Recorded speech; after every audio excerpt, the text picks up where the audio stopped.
Welcome to Storm King's Thunder, where me and a bunch of my nerdy-ass drunken friends... I'm not drunk yet. We're working on it. Get together and we play Dungeons and Dragons. Dungeons and Dragons! Tonight we are in session 6 of our Storm King's Thunder campaign. In our previous session, we had quite a bit happen. Our party of heroes cleared out the rest of the dripping caves, took out some centipede boys, and armed the guards and the citizens of Nightstone, fed them, got a bit of a rest, had a couple of really interesting story moments. Tally heard once again a voice resonating within his mind that seemed more affirmative, seemed more less ominous and foreboding, and more along the lines of, all right, you're doing what I want you to do. This is good. He also had a cool moment with Bergen where he saved a halfling family, which was super sick. And then as they were exiting the caves, Torum, Sidiri's second, came running up and said that the town was under, that villagers who were hiding in the forest said that goblins and orcs were assembling in mass and marching on Nightstone. So our party, with weapon in hand, tried to actually summon Rond Arrowhome of the Ardeep Rangers and failed, unfortunately, and took off through the woods, heading to Nightstone. As they arrived, Sidiri began organizing the men in what little ways he could, and Kolkar, our centaur friend, came galloping from the forest with the rangers in tow, having thought with such a large force approaching, allies would be a wise thing. As we gathered together and prepared for the clash, early on, Valkyr saw Garash in the crowd and sort of singled him out as that's my motherfucking target, mate. The clash, what did you call it? A strong? Is that right? A scrum, like when they all run into each other. The scrum preceded the battle as our heroes and the citizens and guards of Nightstone hacked and slashed away at the goblins and orcs, thinning them out. Valkyr, with some assistance from his friends, was able to decimate Garash and decapitate him, sending his skull flying across the battlefield, effectively ending the fight. While the citizens of Nightstone gathered up their dead, prepared them for funeral rites, the elders of the city had gathered to discuss the fate of their town. With no heir of Lord Dreslin and Lady Valrosa, there was no one to assume the throne. So they elected to instead have a council of lords and requested that each of you take a seat on this council. After some begrudging conversation from our grumpy barbarian, you all agreed, and a feast was thrown. Everyone got drunk and had a surprisingly decent feast considering the state of the town. And after that, Gulbrand decided he was going to help with the grave digging, passed out in a grave. And the rest of the party went up to Nightstone Keep, where they prepared for the night's rest. And that is where we're going to pick up tonight. Before we actually dive into that, does anybody have anything that I forgot? Anything they want to mention? Snide remarks? Blah, blah, blah. I smell, apparently. I don't know if you guys knew that. Did we mention how Gulbrand passed out in a tomb? Or in a grave? I mean. Yes, sir. Yeah. That's like the highlight of the session. What are you talking about? Right. Speaking of which, Gulbrand. Oh no. You are sitting... I'm scared. Oh, calm down. They begin to bury you. No. You are sitting in Changing my name to King Zog.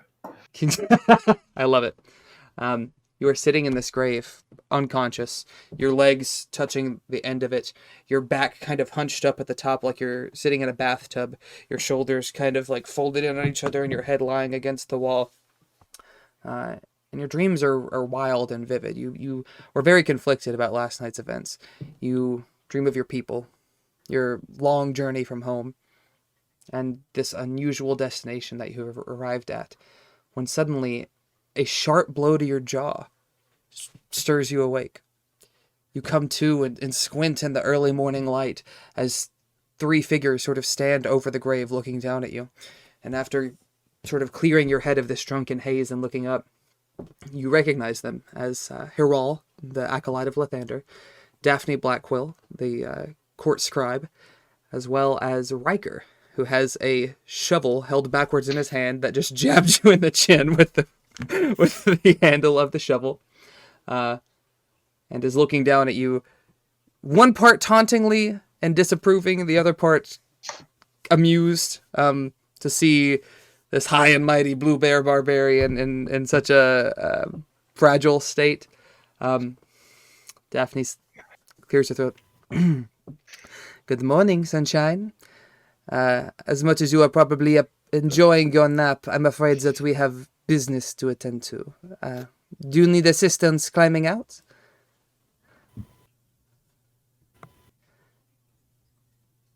He will, begrudgingly drag himself out of the grave. I imagine if it really is more like a bathtub to him, he's not that hard to get out. I mean, he might stagger a little bit. You know how, when you first stand up, the morning after you take, one big step, you have to... It's deeper than a bathtub, I should say. But I just mean, how your back is arched. You can't lay down in it. But you stand up and easily pull yourself up. You're remarkably fit and pretty trim, so you have no issues there. Gart's bloody fucking axe. If you're going to hit me with that again, hit me hard enough to knock me out. I will be sure to try harder next time. You are already knocked out. Riker, you gather now that Riker, and you recall this briefly from last night's encounter, that Riker and Lathandar Haral stayed up to perform the funeral rites and dig the graves. And you see now a graveyard with roughly 24 freshly dug graves that have now that people have since been laid to rest in and covered. They worked pretty much through the entire night, and the exhaustion on both of them is evident. Riker, I would be ashamed if I was capable. No surprise that the blue bears do not have shame. We eat our dead. Is that legit? No. Okay, I was about to say. Hang on. Roll a deception check. Ooh. You probably don't even got to do it. He rolled pretty shit. I mean, my deception's really bad. Did that come to you? Oh, there you go. He rolled a 4, so he believes you for a half a second and kind of squints. And just and you're drunk and stupor. You're not... just Gulbrand loses his poker face when he squints. It's still damn bright out here. Was much more shady in your grave. He sort of shirks and smugs it off, and Hiral thanks him for his work and proceeds to go back into the temple, and tells Riker that a bed has been prepared for him at the inn. And Riker once Hiral leaves, Riker sort of sneers over at the inn, and you see him, he's actually set up a small cot and tent back here in the corner between the two grave sites, right in this corner here. And he sort of jumps the fence and hops over. Daphne, on the other hand. Before he goes, can Gulbrand ask him something? Sure, you can interact. He'll kind of turn to him, I guess, before he turns away. He'll say, are you planning on returning to your tribes now that this seems to be over? I am uncertain what the future holds for me. Not many of my tribe remains, if any. And like your people, we are migratory. I have a rough guess of where they might be this time of year, this season, but I could not be certain. I will stay long enough for us to have our bloodletting. But as far as after that, I'm afraid I do not know. And you, how do you feel being shepherd among these sheep? It is not something that I had hopes to obtain. And he'll kind of partially turn away, and he'll look back to him as he's turning away. He'll say, "It is not right for ones of us to be aways from our kinds for so long. When it is time for you to leave, consider yourselves to have all of my resources as lords at your disposal to find your peoples." And then he'll leave. Riker seems a little surprised. He had considered you more of a rival and rather than any type of ally, and sort of nods. He does say, "I look forward to witnessing your deeds," and turns and goes off to his... that makes one of us. He does not say that where he can hear him. Grumbles under his breath. Mm-hmm. All right, so Daphne, takes you, and in fact, just do a general Constitution check for me. Oh no, I'm scared. We're just gonna see how well that hangover's do. Oh yeah. Was that a check? Okay, good. I do not know. Is that a save? That is a check. It's Okay. not a save. Either way, it's on that one. So you're feeling pretty rough. I mean, you're not like still drunk or anything, but that dwarven beer hit harder than you thought it would after the fourth or fifth or sixth glass. I like to picture he's like literally walking like kind of like this, like eyes almost closed because it is so fucking bright. Daphne, seeing this, sort of takes you by the arm and sort of guides you through the graveyard, through the gate. You smells nice. Why, thank you. It is it was nice to be able to freshen up after spending so many nights in the caves. No, I never got to properly thank you and your companions for rescuing me. That goblin told me he was looking forward to trying devil meat. She sort of shudders a bit. I'm thankful that you came when you did. When he was done with that body on the floor, I was to be next. And at this point, she has crossed the courtyard, and you see Sidiri and Morak standing at the edge of the bridge that leads up to the keep. So we're gonna bloop bloop bloop bloop. Excuse me. When you say sorry, Bert. When you say cross the courtyard, okay, we haven't crossed the bridge to the. We haven't crossed the moat. No, by courtyard I mean like the town square. Heard.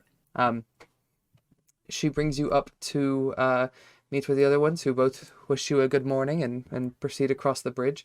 Morak kind of chuckles at your stupor. You also see that at Morak's feet is the Tressium, the white-winged cat that you guys had Gulbrand sort of goes discovered.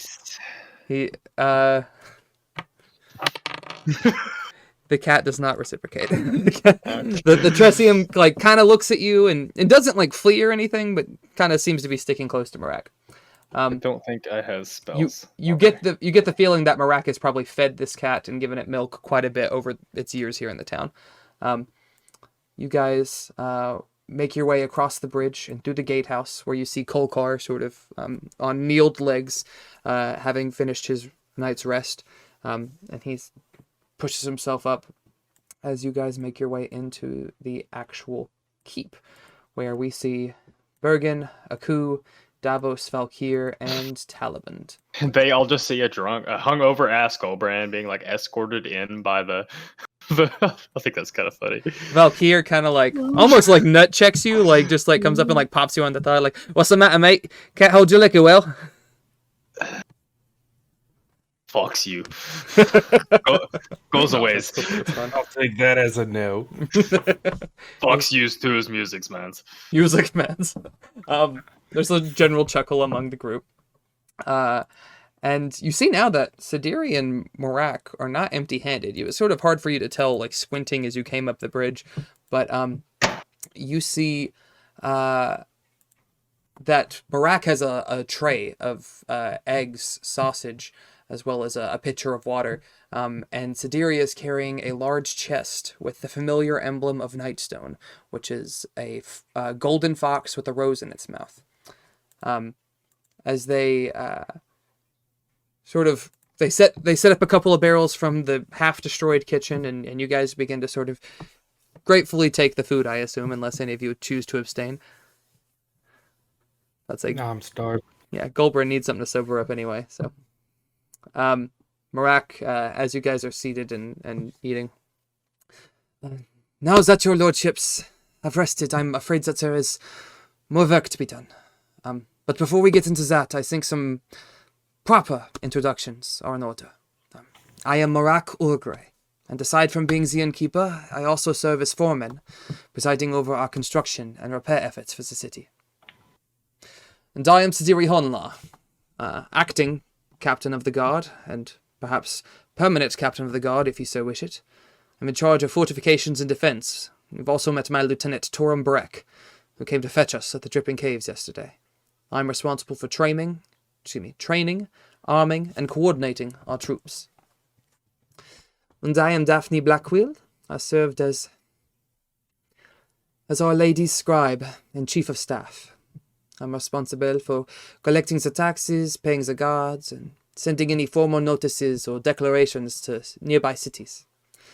I also can make spell scrolls, though my supplies were destroyed in the attack, so it may take me some time to have my workshop up and running. It is also my pleasure to present you with some items that come with your new titles. This was Our Lady's, and she holds up a beautiful silver hand mirror decorated with sapphires and rubies. It was used to communicate with us when she had to away. It is called a Glass of Disclosure, and its mate is upstairs, currently buried in our bedchamber. I'm going to drop this real quick so you guys can see the stat block. I would not mind being buried in your bedchambers. You say Sorry. I was waiting for something and found it. Do you say that aloud, or no? I know what he's gonna say aloud. Sort of mumble under his breath.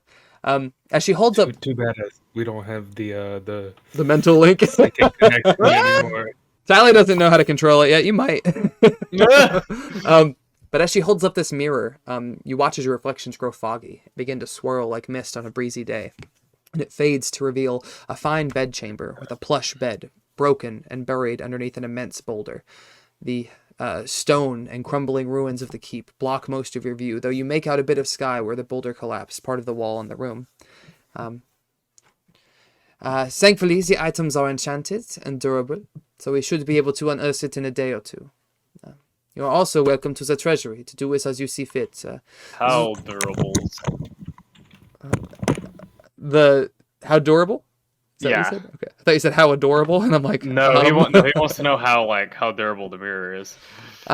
Most magical items, as you may or may not be aware, are quite resistant to damage. This would not be easily broken by something non-magical. Gulbrand smacks on the ground a couple times. You see her flinch and almost start to stop you before remembering that you are technically her boss now, and biting her tongue a bit. But the mirror does not scratch. It does not even the little bit of stone dust that you stir up as you this keep is partially destroyed, so there's large rocks, small rocks, and stone dust all over the place. Even the bit of that you stir up doesn't seem to land on it. It seems pristine still. Cool.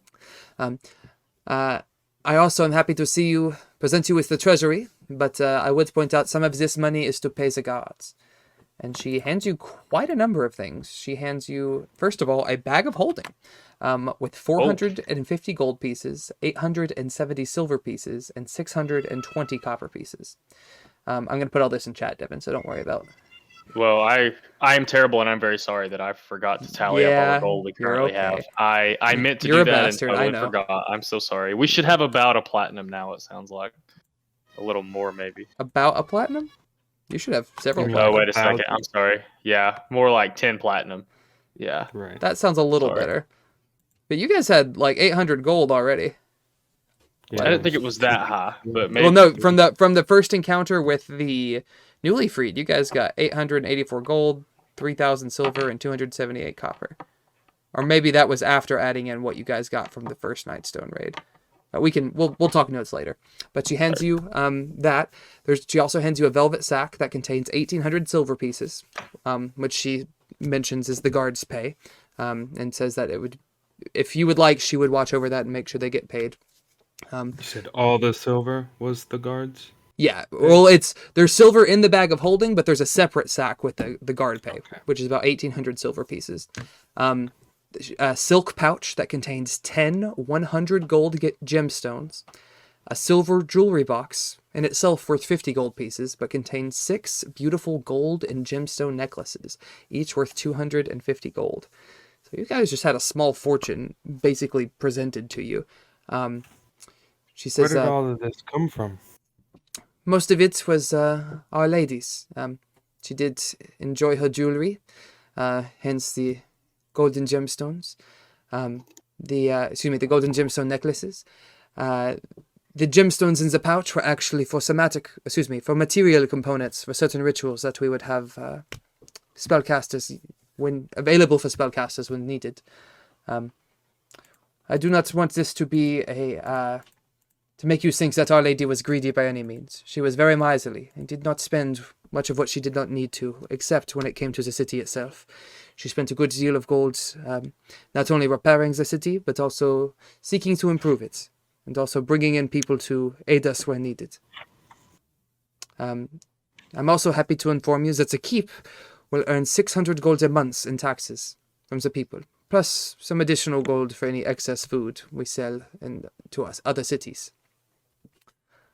There's sort of a pause if you guys have any questions about anything that she has presented to you or anything like that. Gulbrand's a little starstruck. No, yeah, this is all to a barbarian ton of money. especially. That's a fuck ton of money. He's over here like, all of this belongs mostly to one person's. It was part of it was considered the cities, as I said. A lot of this is tax money, and so The fucks are taxes. oh, it is. We will have lessons another day. People to live here. That's Just fucked fix- up. Wow. Gulbrand's a A libertarian. lot of people think cities like these are nicer than the trees you're accustomed to sleeping on, and the safety of its walls. The taxes provide. The walls are fucking annoying. From my perspectives. Some other perspectives might find you annoying. Oh damn! He was trying to agree with you, as in like, well, you're fucking right about the walls. Oh yeah. Daphne will chime in. Taxes are a necessary evil. I understand the frustration, but to provide people with, say, a guard force, walls, a moat, a place of safety and refuge. She sort of chuckles under her breath, and Marak sort of rubs his hand together. And with that, to business. Obviously, our town has sustained heavy damages during the attack, and it will take us some time to repair everything. We can repair the buildings in town and craft some furnishings in about a week, provided you allow Sadiri to use his men to help the citizens rebuild. But unfortunately, without a blacksmith, we cannot hope to properly repair the keep. However, we therein have an opportunity. Two of our citizens who perished in the attack were Malanza and Lathandar Zelbrin. They were aged, but well respected in that community. And they have a son, Miros Zelbrit, affectionately called the Yeti. He left town many years ago to pursue a blacksmithing apprenticeship with the Emerald Enclave in the city of Goldenfields. We feel obligated to tell the man that his family has perished.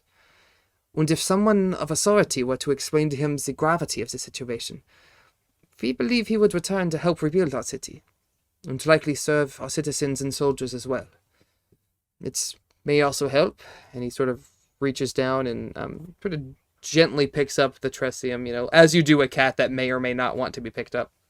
It would also help if you returned his family's tressium, little relics here, as a reminder of better days within our walls. Gulbrand wants to look pointedly at Davos and Talabant when Goldenfields. Goldenfields. Yeah, he's gonna be like, picture like one on each side of him, so he's like, Tally, sort of like Probably shoots you to a field pointed of look. yellow flowers. say it again. It's probably a field of yellow flowers and not actual gold. No, you misunderstand. The city of Goldenfields, the Emerald Enclave, is one of the few farming settlements in the north. I see you have a relics of your own. The cat looked terrified for half a second. Goldenfields is one of the few farming settlements, a stronghold, really, many miles wide, with golden fields of wheat, fruit-bearing trees, vegetables, and other fine things that many people in the north would not experience year-round without such an enclave. One of the food raiding spots. You would find it difficult to raid, I believe. It's encompassed by a 60-foot-high wall, 20 feet thick, and when I say... You're a lord now, Gulbrand. No more raiding. This is probably for the betters. Daphne chimes in. This is also a good time to approach the leader of Goldenfields, Abbot Elardin Darovic, to try and form an early alliance with a prosperous city, especially given that we may not yield many crops after the damages we have sustained in the attack. With the right charm, we could produce not only a strong trade agreement, but also an alliance that would help us be better protected in the future. So as of now, there is no current alliance with Goldenfields? The city is not... there is no formal alliance. the Emerald Enclave would choose to protect the wilds rather than people. However, with people such as yourselves, we find that changes in power often open new opportunities. Unfortunately, the lady and the abbot did not get along very well. Nothing personal. The abbot was not a fan of Lord Dreslin's lumber habits regarding the Ardeep forest, and while he was not outwardly displeased or rude in any means, he would not jump to our aid were another force to arrive and attack us. Regarding his lumber habits, maybe did they ask Goldenfields for lumber so we wouldn't have to cut? They wouldn't have to cut down the Ardeep forest. Goldenfields is quite some ways away. Would be several days to travel, perhaps 7 to 10, depending upon the pace and the methods of transport you were to use. Transporting something as heavy as lumber, you could imagine, would take even longer. There are other places that Lord Dreslin could have chosen to collect from that would have not offended the Goldenfields. However, he was not a man concerned much with diplomacy. Is the abbot a wood elf? Not usually many people are too worried about, or what's so special about the Ardeep forest? You misunderstand. The Emerald Enclave is one of the 5 largest factions in Veyron. They represent the people who choose to protect nature in its forms, to choose to help the not human world, to help the civil world and the wild world get along. They do not seek to protect this forest in particular, but just anything that's encroached unnecessarily. The Ardeep forest is inhabited by the Ardeep elves that you have met. It is land that is considered protected. Now, trees just by the roadside or even just further down by the tradeway would be perfectly fine to harvest, but it is not something that Lord Dreslin thought practical. Sorry, go ahead. Looking at the map here. Okay. Gulbrand will look Sidiri dead in the eye and he'll say, why does we just not march with our troops and takes these towns for ourselves? What is the point in he tries to say diplomacy but can't through his accent. Well, Goldenfields Goldenfields better fortified than even Nightstone. Oh, significantly. Goldenfields is a stronghold. It is not a small keep like this. It is a proper city within a wall that's at the widest point, I believe, is 10 feet across. 10 miles across. Excuse me.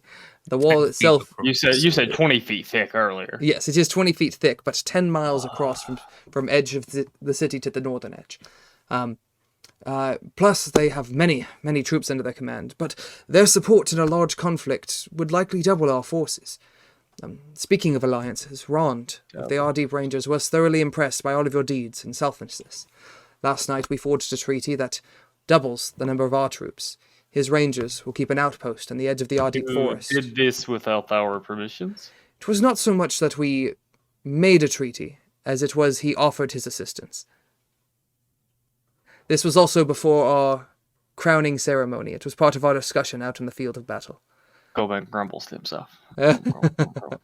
Relax, big man. It's a good team to have on our side. Yours not wrong. With them, you have both the Nightstone Guard and the Ardeep Rangers at your command, but you've also inspired the local people to form a small militia, who can serve as the Nightstone levies should you be so inclined.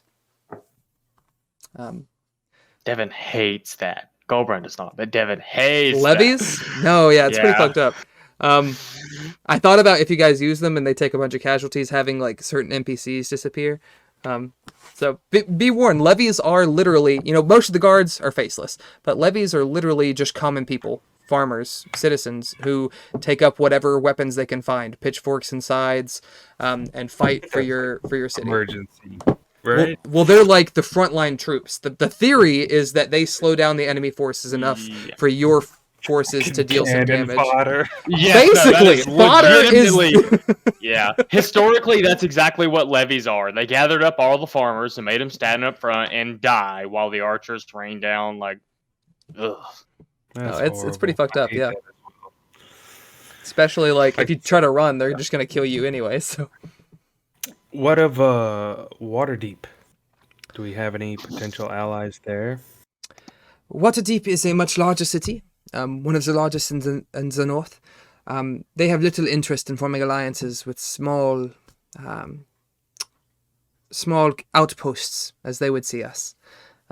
Now, if we were something of the size of Daggerfoot or Silvery Moon, I'm sure they would be very much inclined. But right now, we are but a humble hamlet within these woods. Not even a small group, something like the Emerald Enclave or like I said, the Order of the Aster. I was be able to help. I was actually planning on talking to you of correspondence that you would like me to undertake. As the court scribe, I establish. I'll try to find it. I can establish correspondence with any of your organizations. I know. Herald told me of your mentor in Orlbar, and I would be happy to have him notified of your progress. Or I can report to Yandar Ilbertuth in Waterdeep. Bergen, I understand you are a member of the Order of the Gauntlets, and I would be more than happy to report to Sir Brary Nailif, who's the highest-ranking member in Waterdeep. Bergen, by the way, recognizes the name and knows him as one of the highest-ranked members of the Order. He says he's a Vindicator. What that exactly means, you guys don't know, but it sounds fancy and important. Devin doesn't like that. Yikes. She sort of shrugs at Valkyr and Aku. I do not know what affiliation either of you possess, but if you would like me to send anything to anyone, I would be more than happy to. And then she sort of turns to Gulbrand, Tally, and Kolkar, and sort of takes in your very wild appearance, more or less, and says, "It might be harder to get a message to any of your people, but if you would like it, I would be happy to send one." Unless you know bird calls. Does not do that. Does not do that. Does not do that. Kolkar agrees. No, my people. Usually contact him. Am I right? Yeah. And Tally even. There are no people. There are no people that are waiting for me back home. No one to report home to. Does Gulbrand know? Because I have a general. I didn't plot out where and how far he wandered. Does Gulbrand know that Waterdeep is on the ocean? Does he know it's a coastal city? It's probably further than you've ever been to, per se. I don't know if your people would necessarily have... It's not a city that you would raid, so I don't think you would have ever been there. He kind of inhabits the other side of the forest. Yeah. In fact, if you guys want to look at the map real quick, I have a little red arrow over Nightstone to help you guys figure out where you guys are in this big map. But I will point out a couple of other things to you. Let me get this backed up. While you're doing that, the main Faerun map. I'm sorry. Yeah, are you doing this in Roll20 or you? In Roll20, yeah. Do you guys? Oh, I'm sorry, I didn't move you guys over. Yeah, move us. Bloop. But while you're doing that, Gulbrand will say when they start talking about Waterdeep, he'll say, "I has heard names like this handsfuls of times. This place is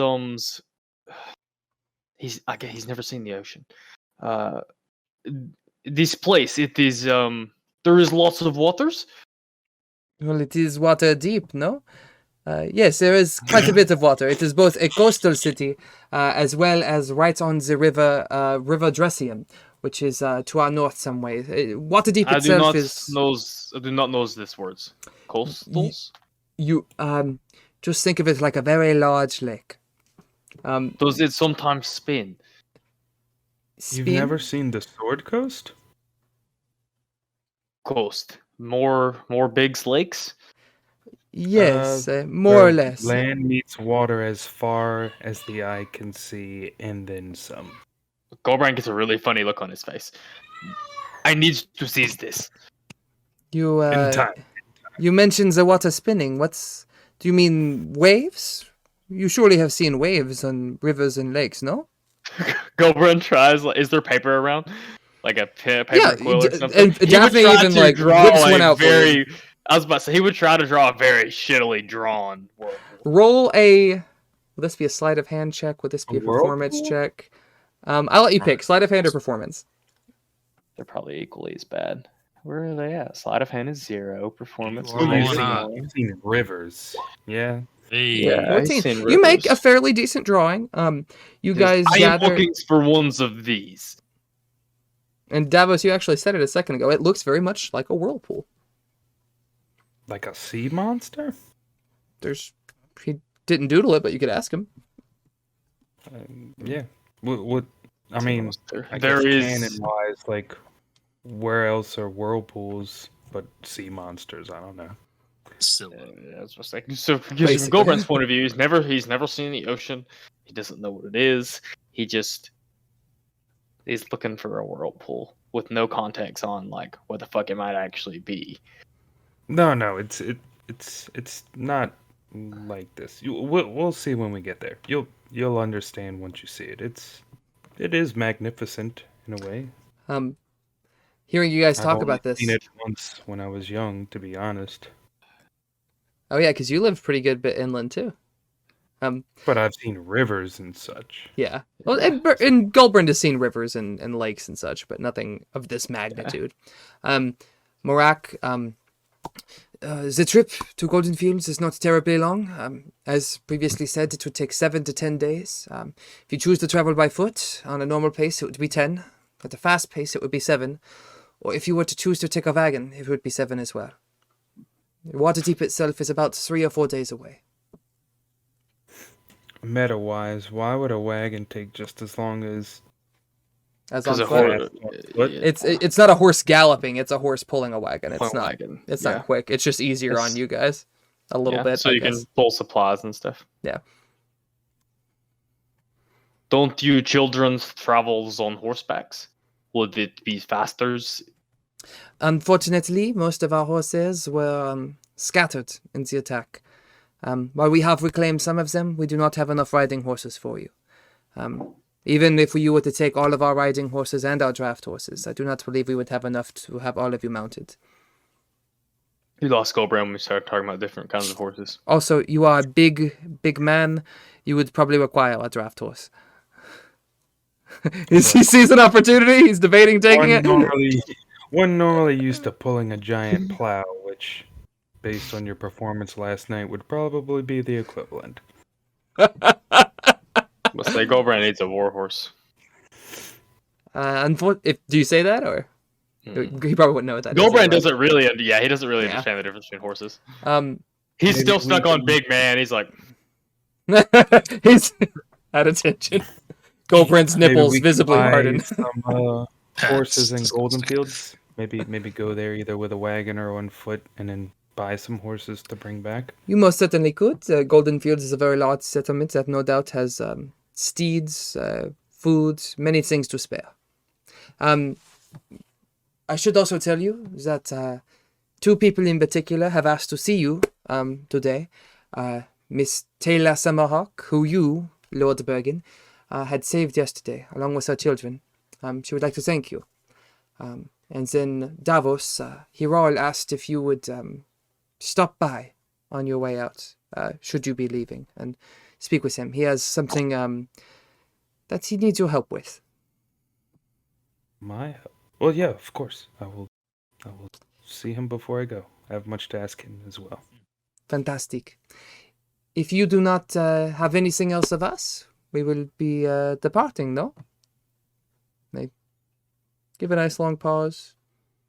Bergen will actually say that he does want to take her up on her offer and have her send a letter to Brary Nalif, who would be the closest to his commanding officer in the local area. And I figured I would get with you maybe during the week, send a message back home, and maybe a message to Waterdeep about help. Yeah, absolutely. We can do that later. I'll write it down, get with you. Well, you don't have to necessarily.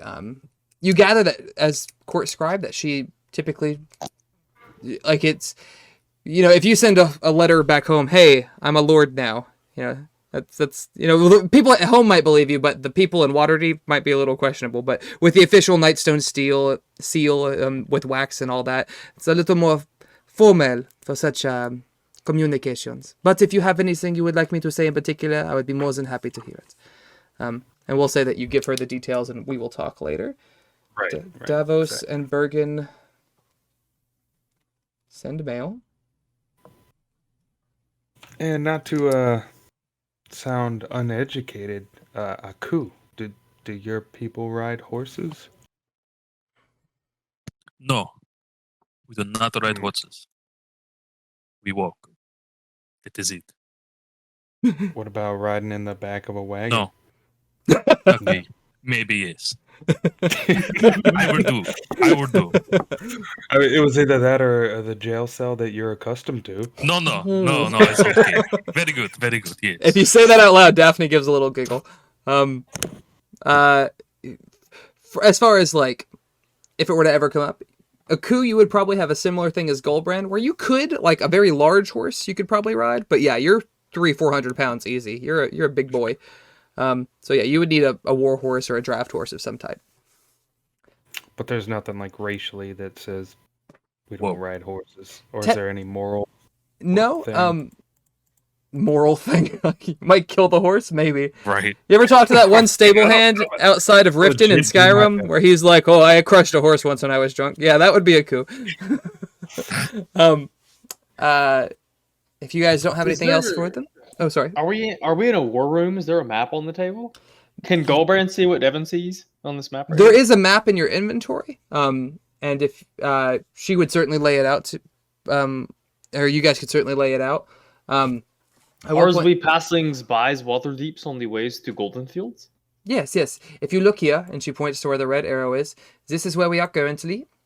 Yes. 3 days north, or 2, should you choose. Or excuse me, 3 days if you're quick, 4 days if not. We'll take you to Waterdeep.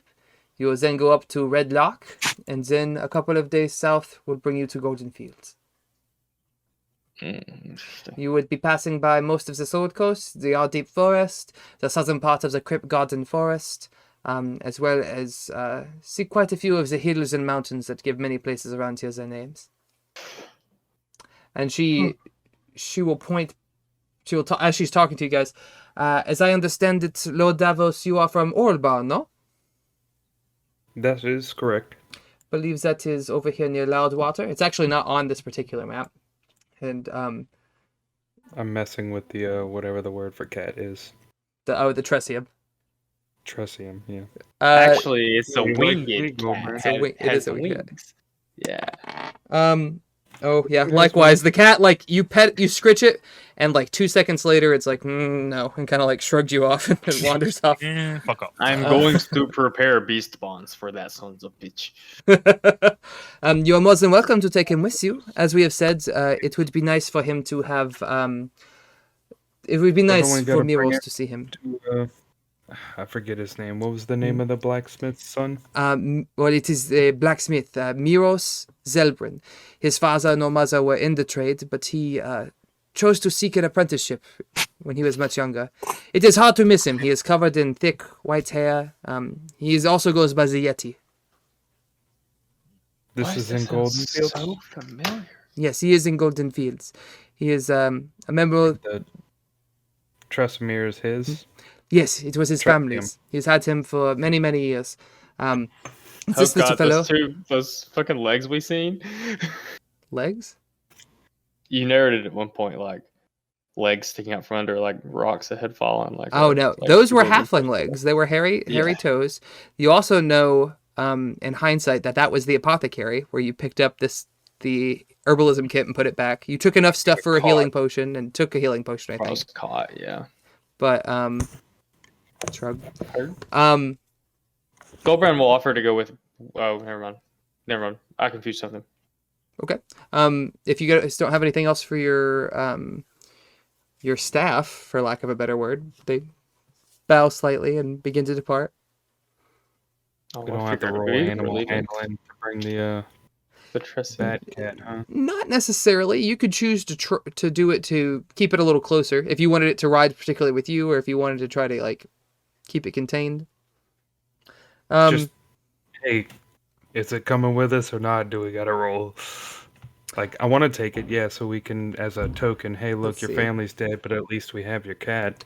Kolkar will actually take one of the sausages off the table and like cut a small piece off. and feed it to the cat. And the cat sort of sniffs it, kind of pickly, but eventually starts to gnaw on it and seems to warm up a little bit to him. Pro tip, because this might be relevant later. If you're trying to do an animal handling check, feed that son of a bitch. Everything's happier when it's fed. The way to an animal's heart is through its stomach. Gulbrand can confirm. Stab through stomach to get to heart. It is very easy. Not through rib cage, through stomach. Kidding. Does Tritium look like it would be at least a day and a half of foods? Just saying. No, jeez. Prescience wings, I hear, are very nice. Very, very nice. They're like chicken wings, but much, much bigger. All right, you guys. Your staff has left. They have left you alone with all of. Do you guys choose to leave the guards' pay, or do you take that with you?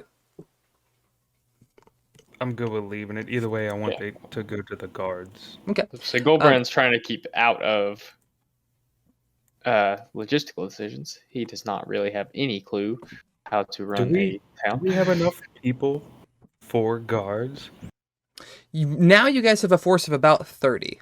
Some of the newly freed have joined. You've obviously rescued many guards. The guards from the forest who came out are a part of that. Or not like employing untrained or women or children. No, you're not. You have the levies, which are your untrained troops, and they're not children. Mm-hmm. Maybe some women, but predominantly the workers of the city. Carpenters, farmers, etc. But no, you're not putting anybody on the front line that you shouldn't be. They did give you 2 people to go and talk to, Taylor Summerhawk, as well as Heral Mistrum. You guys can choose to pursue those or leave right away, whatever you prefer. That's what Gulbrand was going to say. Boy, Heral. Yeah, that's what Gulbrand was going to say, is that he was going to accompany Bergen if Bergen went, because Bergen was the one that she wanted to talk to Bergen, right? Well, she wanted to thank all of you, but yeah, particularly Bergen. Yeah. Gulbrand was going to offer to go with Bergen. Well, thanks, my dude. I appreciate that. No, that's very cool of you. Would you guys all like to come? I mean, I don't see a reason to split the party up unless you want your event with Heral to be private, Davos, or... I don't see a need to have everybody there, but I'm not going to be upset if they are there or anything. We'll but be nearby I don't if know. you need You're us, the DM. You would know. It doesn't matter. I mean, I'm not going to tell you. How was my Spencer impression, by the way? It was actually, I thought it was. Yeah, so, is there like, I'll take my crossbow. No. I hope he hears this later. We love you. All right, so we'll say that you guys go to the apothecary first. Y'all come down. Daphne's definitely gone, right? Yes. Sad face. Gulbrand has something filthy he wanted to I watched Gulbrand to see what he takes or buys. Okay. What he's interested in. You guys approach what you can now see a small battered sign on the front that says Hawkeye's Apothecary. And this is the building that you guys had gone through earlier. Part of it is crushed by the large boulder. You see now that the corpse has been cleared from it. But as you come around the side to where you can see inside the building, you see a... not a halfling. No, she's a halfling. I'm sorry. Actually, I have a picture of you guys. Let me put that in chat. It's already in the Strongholds and Followers. Oh, thank you. I thought I put it in there.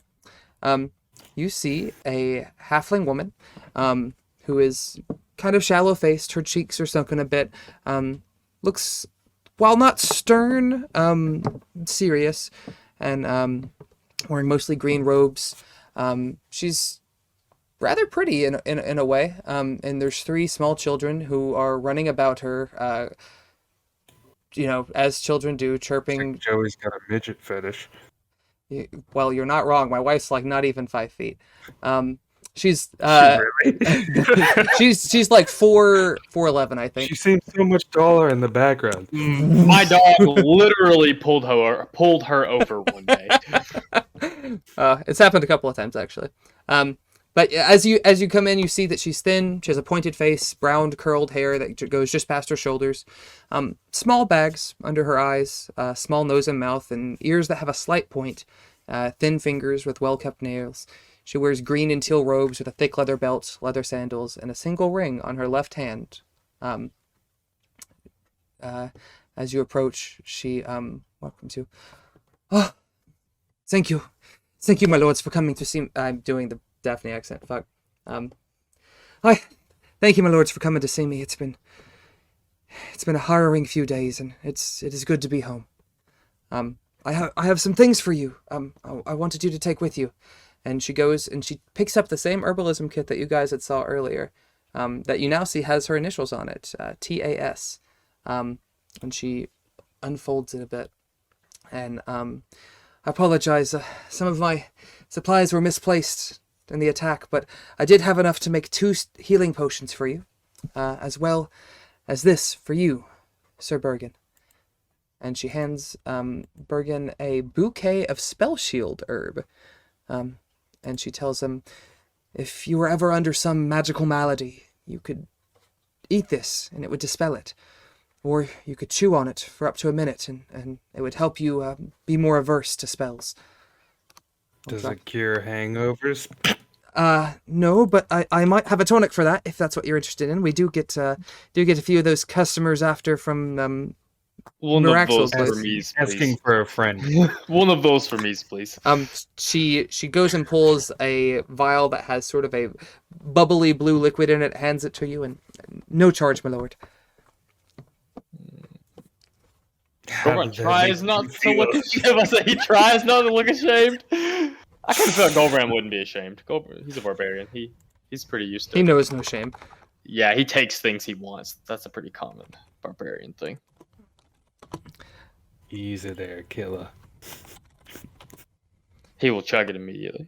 It does provide like near instantaneous relief. Like you feel like the weight on the back of your eyes kind of fade. It's like when Anthony at Tekoa would tell us to drink, like you get a cup of coffee and you put a couple ice cubes in it, and then you just chug that son of a bitch all the way down, and you will feel 3 ice cubes. 3, yes, exactly.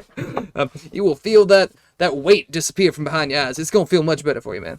And it is. Still do that. It is fairly still do true. that. You feel significantly better after that.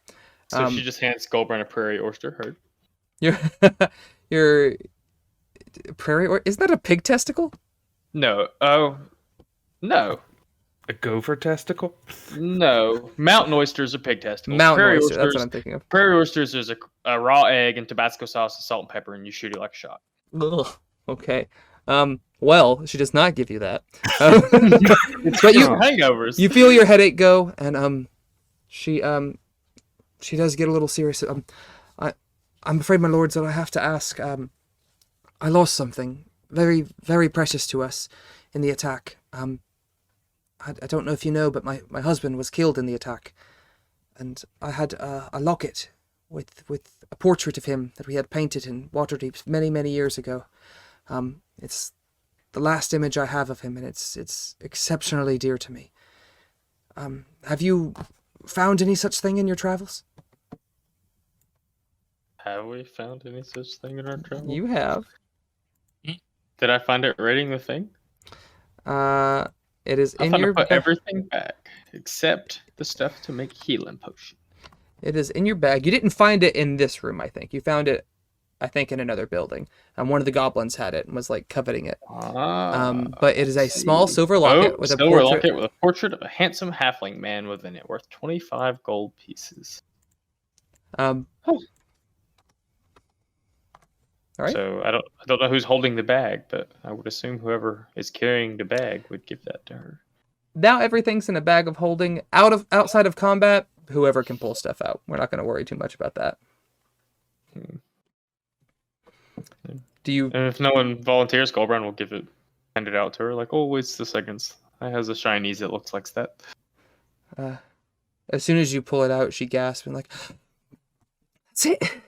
I thought it was a long shot. I didn't think you'd have it. But thank you. And she takes it and she sort of wraps her arms almost around your knee, like she's a halfling and you're a Goliath. She's very short compared to you.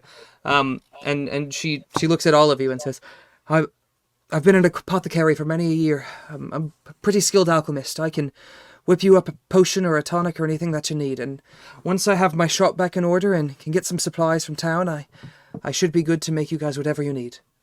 As free of charge to the best of my ability, but I'll only charge you for things that I have to import.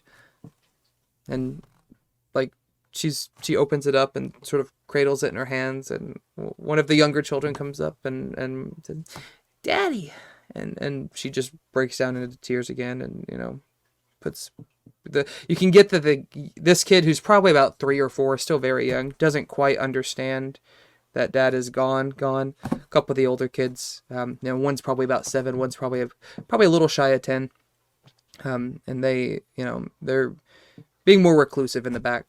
But no, you guys returned a grieving widow, a portrait of her husband. So, achievement unlocked. You guys do have a soul. Your first step on the road to heaven. Before we leave, Gulbrand Yes, would sir. like to talk shop with her, meaning Sure. meaning that he's going to ask her for anything that she might need him to gather on the journey to Goldenfields. Anything that he might. You're can going to pick. Goldenfields. Yeah, and there's several things. Like Devin doesn't know enough to actually talk shop. Neither do I. And water. Yeah. Well, yeah. So he's gonna tell her, we're going to Goldenfields. Anything, because Gulbrand knows the plants and stuff or whatever. He's like, if she gives him a list of plants, he would know what they are. He said, anything on the way to Goldenfields, anything in Goldenfields, and then he wants to know the kind of thing she can get / import. He's gonna talk shop, quote unquote. Like, can you get this and this and this? Because I can make this and this and this. Yada yada. Through your discussion, some stuff she can get from the local area, like as far as just harvesting it herself or having the kids harvest it. Some things she has to import from Daggerford or Waterdeep. But if you're going to Goldenfields, no, they have a massive garden there. She takes down. She sort of scrambles around for a piece of parchment and a quill and jots down a short list of things. I can not read. Well, we'll help. Are all of you that dumb? Okay, never mind. She does give you a list of supplies. Would Gulbrand know the names of the plants as far as I was thinking they probably have different names as far as the barbarians probably call them something different, but he would recognize them. And the shopkeep he's going to, some of them she might even have on hand. She'll show you some of the more basic components. I know what that is. Okay, he calls it by whatever name he calls it. Yeah, or she'll describe it. And she says it's got these little red berries. They're all bumpy. So the leaves are kind of spiky like this. She even gives use this for dysfunctions of certain parts. And she even throws in a couple of sketches on the ones that you're a little hazy on, and it's pretty well done. Draws an arrow to it. This berry is red.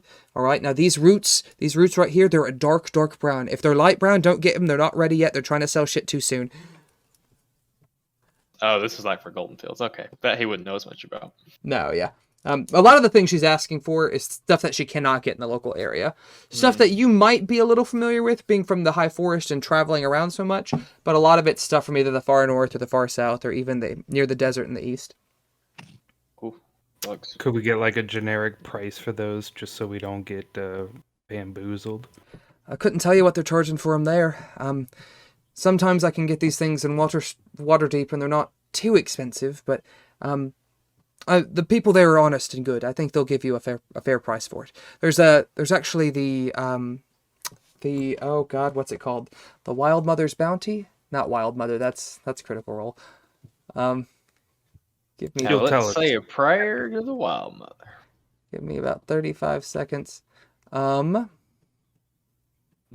Gulbrand will somewhat begrudgingly. Earth Mother's Bounty. I was close. Without trying not to be ashamed, we'll ask her how she's doing on those supplies that he took, as in Do you say that you took them? Well, not yet. First, he wants to ask about the things he stole that he needs to synthesize his blood weight into its 3 different things. And if she's does not have enough of those to do business, he will return some of it. She sort of looks around unfortunately, we just got in last night, and I haven't really had a chance to take much stock. Unfortunately, a lot of our supplies were in just glass vials and jars and such around the room, and many of them have shattered, mixed in with the glass. It took me ages to clean it all up. I still have to sort through and gather what I have. But when you return, I will be more than happy to provide you with whatever you need. You mentioned, if you say an ingredient for the oil, an ingredient for the powder, well, you just grind the powder, yeah? Yes. Okay. The oil's probably the only thing that. Well, the one that's burned, I imagine it looks like chewing tobacco. It's like leaves that have been they're almost tarry, if you will, so that it packs together. She does not have the gum that you need. She says, and doesn't normally carry it. She does say that she normally has the oil to make what you're needing, but she does not have any vials that survived the attack. He'll give her, if he has any, a vial of the oil to make oil. Oh, my nigga. Okay, that's super sweet. He says, keeps this handies. I often use it. And then he will actually, if he has any, which I'm assuming he does, he will give her a small amount of bloodweed that's unsynthesized. And he'll tell her, he says, I needs a fair amounts of these, and it would behoove you to keep it on hand. She looks at it. I've seen this. We don't have a whole lot of use for it around here, but I can certainly start to keep some on hand. Good. A lot of it. Do not set it on fires. Get trippy ass visions. If you inhales the smokes, you must have it the rest of your lives, or you will die. She gets eyes really wide and like, oh, all right. I don't normally smoke much herb. I mean, I did in my younger days, but that was a different story. No, that is not the fun herbs. Does you have any of the fun herbs? Unfortunately, not. No, not since I kicked the habit many years ago. Sad face. Okay. If you guys don't have anything else for Taylor, we'll proceed on to meet Heral. I do say, Gulbrand, it sounds like you're addicted. Not exactly by kind choices. of exactly. No, go ahead. After if they're out of earshot of you guys have left her, like on the way to Heral, he'll say, I was not kidding about the dependencies. It is a heavy thing when you are given your first dose of bloodweed. You are dependent on it for the rest of your life. Or what age were you given your first dose? I had seen more than 30 summers. Is that a typical age from your tribe? Typical thing for your tribe to do, to give? Generally, only certain members are allowed to partake in burning the bloodweeds. You can consume it in other fashions, and it is not quite so addictive. So this was like a festival. You guys were just fire festival. Hey, it's your 30th summer. Light up the bloodweed. Not exactly. Josh is so done. What? I'm trying to find out more, Coop. Fate had ever done bloodweed? Fate had shackled me to this path.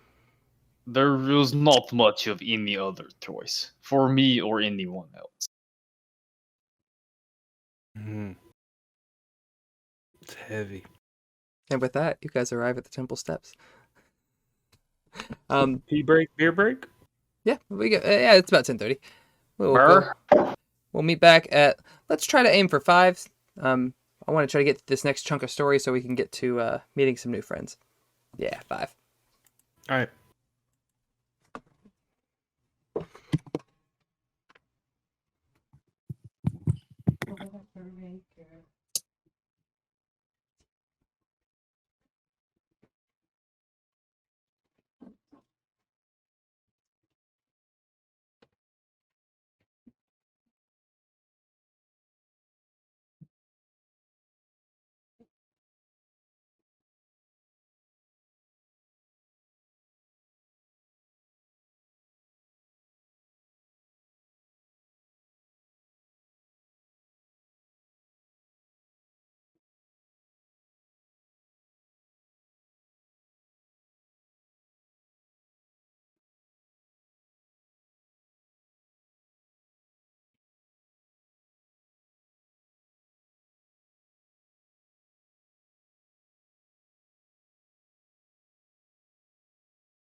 is a pity, is it not?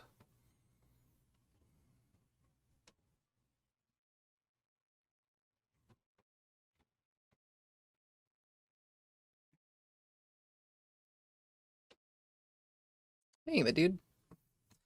Welcome back. Hey, How glad goes? to be back. Yeah. I like your. I think you've worn this one before, but I like your shirt. Yeah, this is the one I got for the Strahd campaign for my rogue. Oh yeah. Fun shit. Thought about ordering. The other day I was kind of tempted. I'm like, you know what? We don't use minis because we never play in person anymore.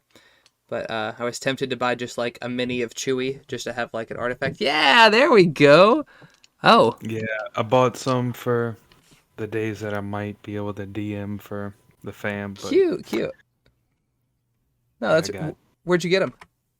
it was on Amazon. I don't Mm. think it was too expensive for the amount you get, except it's a lot of like it might be 40 figures, but there's one of each color or whatever, and it's like green, gray, and white, like unpainted, like you Gotcha. saw. That Yeah. was the. And there's like, it's not very many monsters. But it's like a good all around mix. Yeah.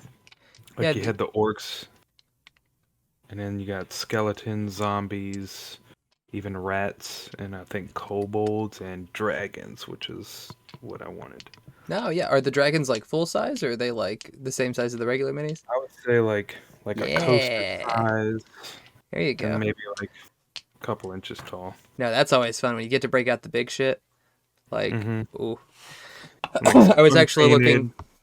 Yeah. I was actually looking at ordering. I thought about getting minis for the giant lords, just so you guys could sort of get a 3D idea of what they're about. But of course, you guys wouldn't be able to see them, Right. other than me holding them up here. But they are sizable. Some of them are like 3 or 4 inches big, which for a mini is pretty Right. huge. Huge.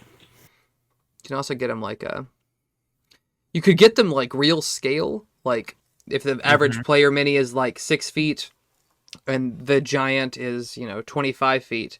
It's Right. like almost about 6 inches tall, but they're like $180 or some nonsense. Jeez. Yeah. Fuck that Yeah. shit. Yeah, that's. Nah. I think Devon has passed his 5 minutes because he's a cunt. So we will we'll wander into the temple and he'll join us in just a moment. All right. As you guys walk, there he is. Skinny pop. Pop.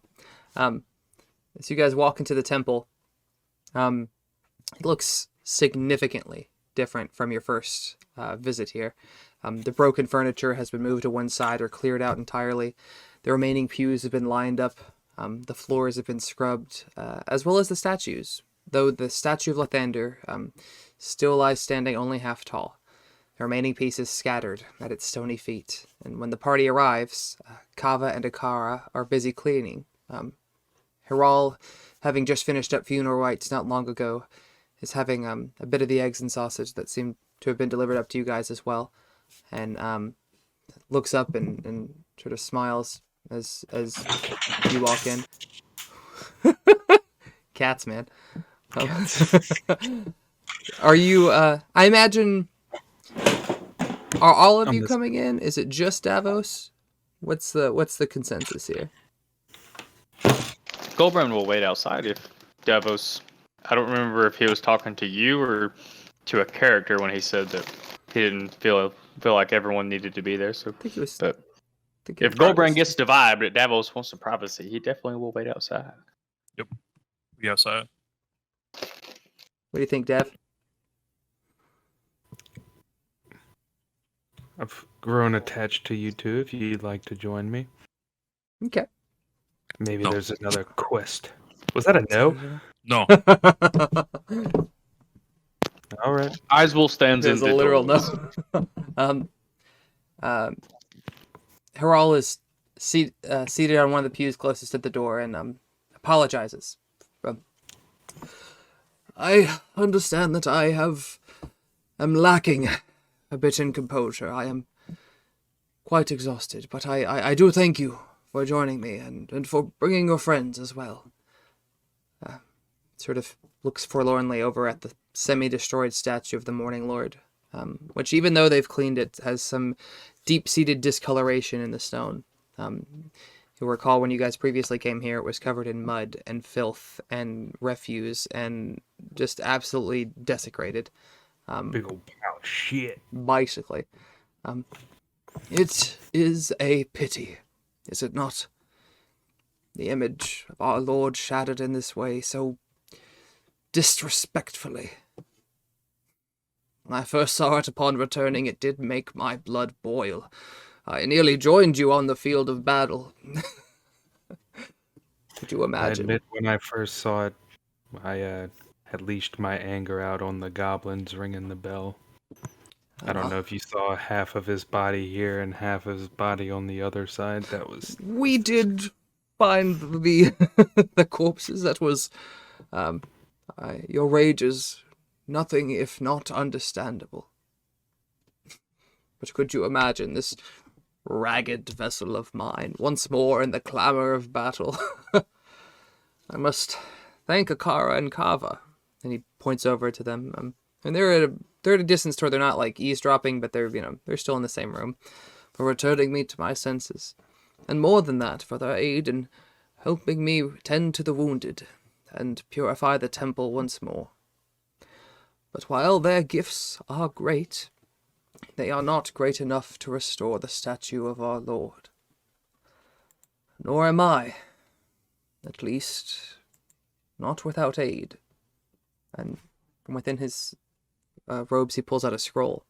You guys have seen one spell scroll already, so this looks familiar in that regard, but you see 2 gilded wooden rods bound in thick vellum and tied together with a golden cord.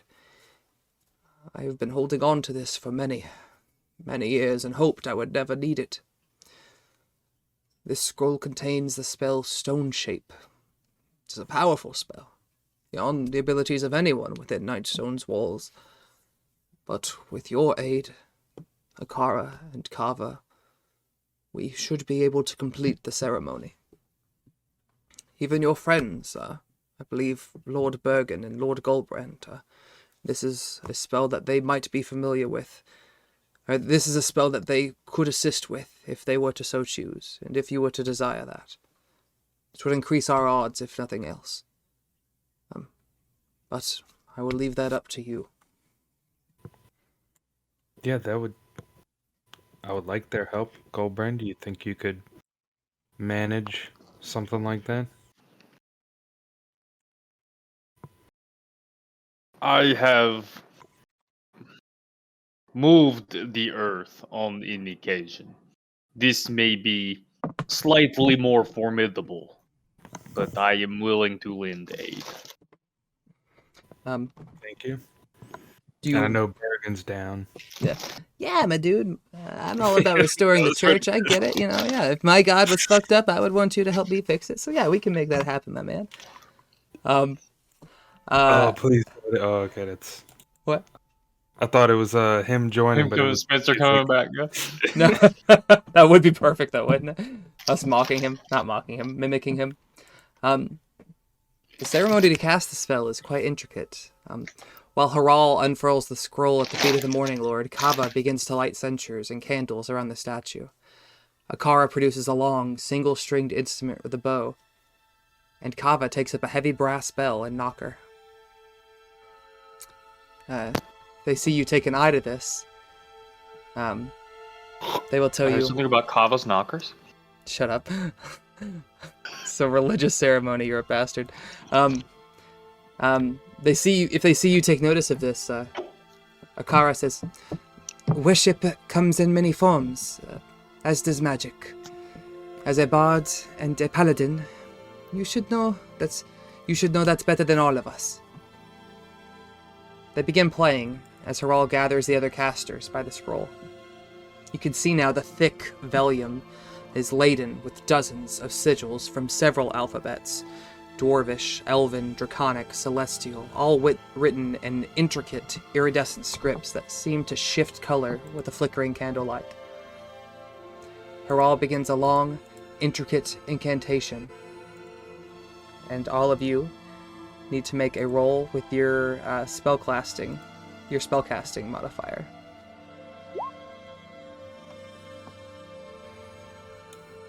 Like any roll with the spell mod?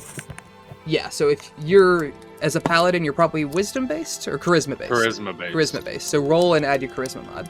And I will like roll the for picture Bergen. that Gulbrand like sticks his hands down in the. Oh, is there dirt? Is it like a dirt floor? It's 'Cause stone he's- floor. Okay.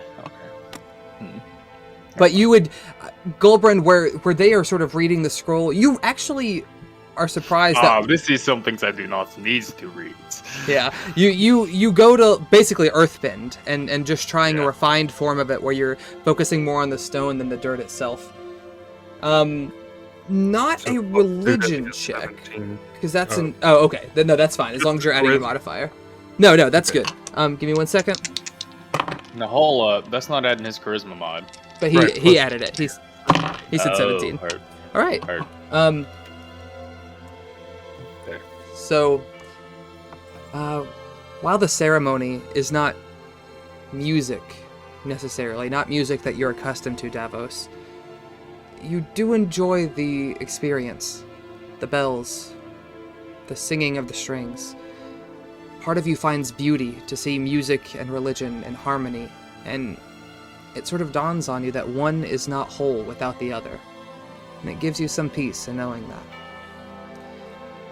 As you guys recite your incantations, go through your somatics, the stone at your feet becomes weightless, begins to drift up, sort of twirling slowly in the air as it begins to reassemble and seamlessly meld onto the base.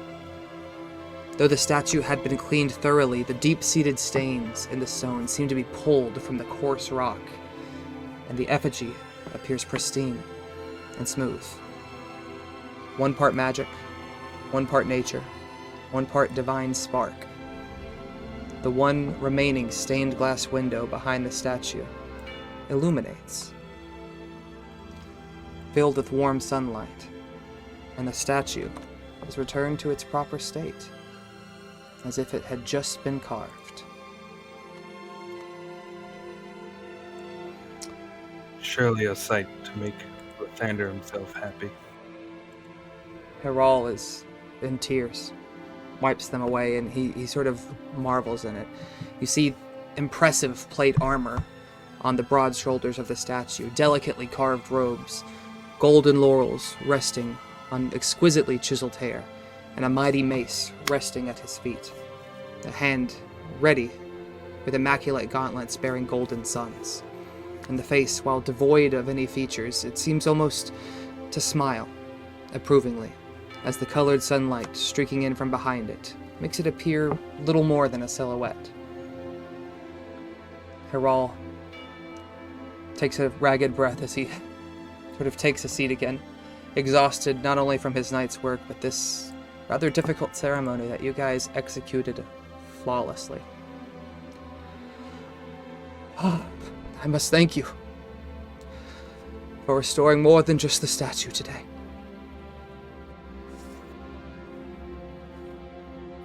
What do you mean? I must admit that while I have never doubted the Morning Lord's existence, I had begun to wonder if the Dawn Father would actively aid people such as us, the everyday person. But now, I know that he has sent you, Davos, and your allies to Nightstone. And if he had not done it when he had chosen to do so, we would all surely be dead. It was surely Lathandar's plan to have your amulet be irreparable. And he knew that you would seek us out here when we needed you most. And if there is any doubt in your mind of this, surely that will remove all doubt. He shakily raises a hand to point at your amulet. And as you look down to behold it, it is now one beautiful, luminous emblem resting upon your What? armor. The And where it was once just the golden outline of the sun, the horizon with the sunbeams coming out of the top, you see now a beautiful topaz gem sort of embedded there within the gold. Moral says, that ritual that we casted can only mend stone, not metal. It could not have been anything short of divine influence to mend it as such. He rests a hand on your shoulder and looks at you warmly. The Morning Lord is thankful for your intervention, as am I. I cannot help but see that in your eyes you feel lost, as all of us are from time to time. I want to assure you that the Morning Lord is not a fickle master. He accepts you with all of your gifts. And if there is some part of your life that you felt you must leave behind to join us, know that as long as it does not risk your faith or your soul, he will still welcome you as wholly as he accepts the rest of you. You see like a kind of like just a deep contemplation on those words, just like taking it in. Speechless, but clearly cognizant of what transpired, and like kind of like a thank you nod, like it's a bewildering moment. And you even Akara and Kava, who have now stopped playing, almost perfectly timed, by the way, I didn't plan that, have while they do not worship Lathandar, they worship two of the dragon gods. You see Akara is shedding a tear and wiping it away, and Kava is trying to look sort of tough, but is also, a little emotional. This is a very sentimental ceremony, and they, with being involved with the clergy, you would know that dragon gods do not have temples. There are statues that are in certain key locations throughout the realm, but there is no formal house of worship. So the effigy itself is very, very important to their particular sect of religion. And Haral himself seems similarly speechless. He sort of loses himself staring at the sunlight coming into the stained glass window. And if you guys didn't see, there's a picture in chat, sort of a rough idea. It's dope. Yeah. It's dope. Gulbrand doesn't say anything, but he does want to gently squeeze Davos's shoulder and wiggle his eyebrows at one of the Dragonborns and walk out of the church. Which Dragonborn? The one trying to look tough. Kava. I'm about to say, okay. Isn't that the one you've been kind of flirting with? Gulbrand flirts with everyone. I'd say he's been pretty shameless. Because reasons. Yeah, because reasons. There was one in the beginning you went a little more hard for. Metaphorically speaking. No, not metaphorically. Literally. No, you do that in a Kava, Kara, almost like, there's this one moment in Legend of Korra where Beifong has her arms crossed and just goes, and that's kind of what she does, dude, we're in a church.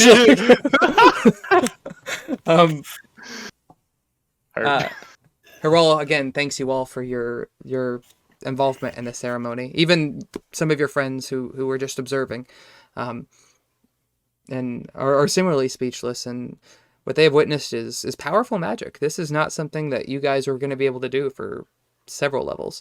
I believe it's a 5th level spell, if I'm not mistaken, so it's Is it pretty that strong? It's pretty high. Yeah, I thought it was 3rd. Oh. I think it might be 4th actually, but You said powerful magic. Devin's over here like, oh. Go ahead, keep going. Gulbrand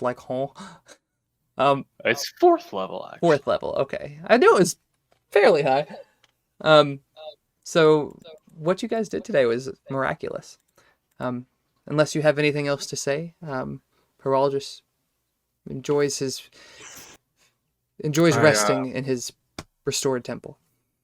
Yeah, tell Haral after he gets some much needed rest, maybe send a message to Oralbar, to Amaris, maybe about everything that happened, anything he might want to add regarding the Nightstone, why the Giants might want to take that. Basically, correspond with Amaris, especially about your faith.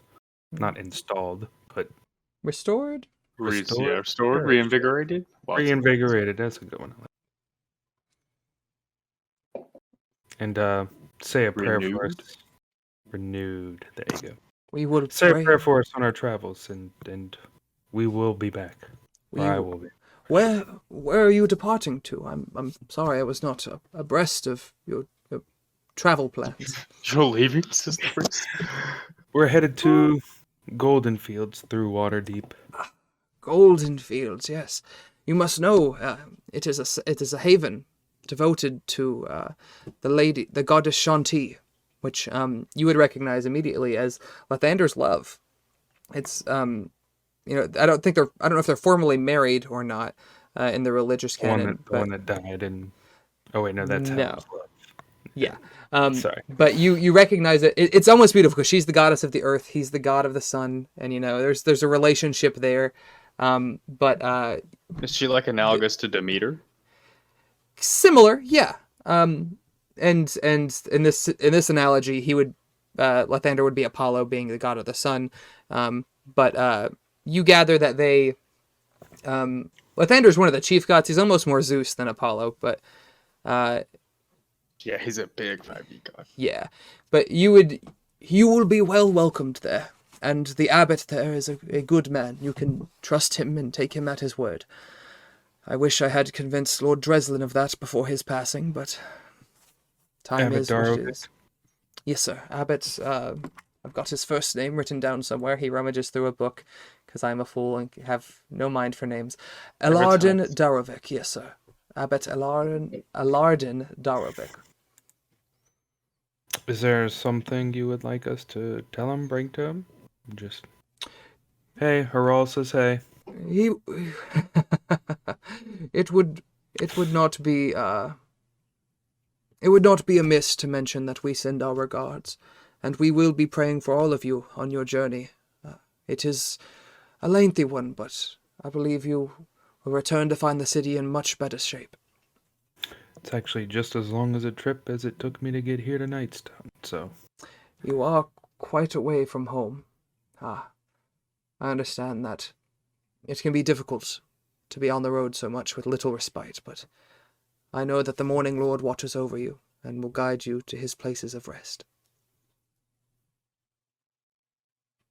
Onward to Goldenfields. All right. As you guys exit the temple, you see Kolkar and Aku No.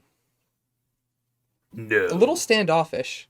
Kolkar is sort of pacing nervously, his legs sort of kicking at the dirt. I must admit that I feel uneasy. Nightstone should not have survived the attack. That is what my people prophesied, what the stars foretold. And yet... I mean, it kind of didn't. But it did. The people are here. You must understand, music mans, this is unprecedented. Fates What- is not so easily unshackled. So we've changed the course of fate? You have rewritten the stars, my friend. Blame the turtle. I must return to my people with this knowledge. Well, no doubt they have noticed the reappearance of the star. They do not know that Nightstone still stands, that the people still stand. Fate can be changed. Stronger than ever. And I believe it is my destiny to convince them of this. I hope to return to you, but I do not know if they will take excuse me. I know that my people will not take kindly to me leaving without the Conclave's approval. If I should be able, I will return to provide you with aid. And he sort of gives a pointed look at Aku. And you gather that they've been talking while you guys have been in the temple. I do not like this lordship. It does not fit my lifestyle. I don't think I could do this. I should probably go with Kolkar. I really have nothing to do. So it doesn't really align with me. So maybe I help him. Maybe I find some more people to help. Noble pursuit. An army of turtles would be a fearsome thing to see. If I find my turtles, I will help. I would like to think that this is obviously completely imaginary, but Aku hops up onto Kolkar's back, who rears back and whinnies off into the distance. Gulbrand's gonna make absolutely sure that he did not have any bloodweed today. None of that happens. Check his pouch. 1, 2. Yeah. 2 servings, 3 servings, 4 servings. Kolkar makes mention of stopping by Marak to get some supplies for the journey, and him and Aku wander off, and you guys are left before the lowered drawbridge of Nightstone, and if you're so inclined, ready to hit the road. Uthgarth helps me. I thought I was done with the fucking walkings. You're nomads, dude. Your life is walking. Your life is a walk in the woods. Be about it. I thought barbarians usually did like run and walk. They're not accustomed to riding horses. At least not someone of your stature. Knowles, we usually rolled bears. That would explain the tattoos. You'll have to teach me how to tame a bear one day. I'm sure that would be a useful skill. I really miss Yona. Yona? Is that your bear? Oh, Slash a bear, yes. A bear, yes. Not my bear, but a bear. I hope that was the right word. I'm not check those notes. That was the right name. I'm not check those notes in a minute. Is she dead?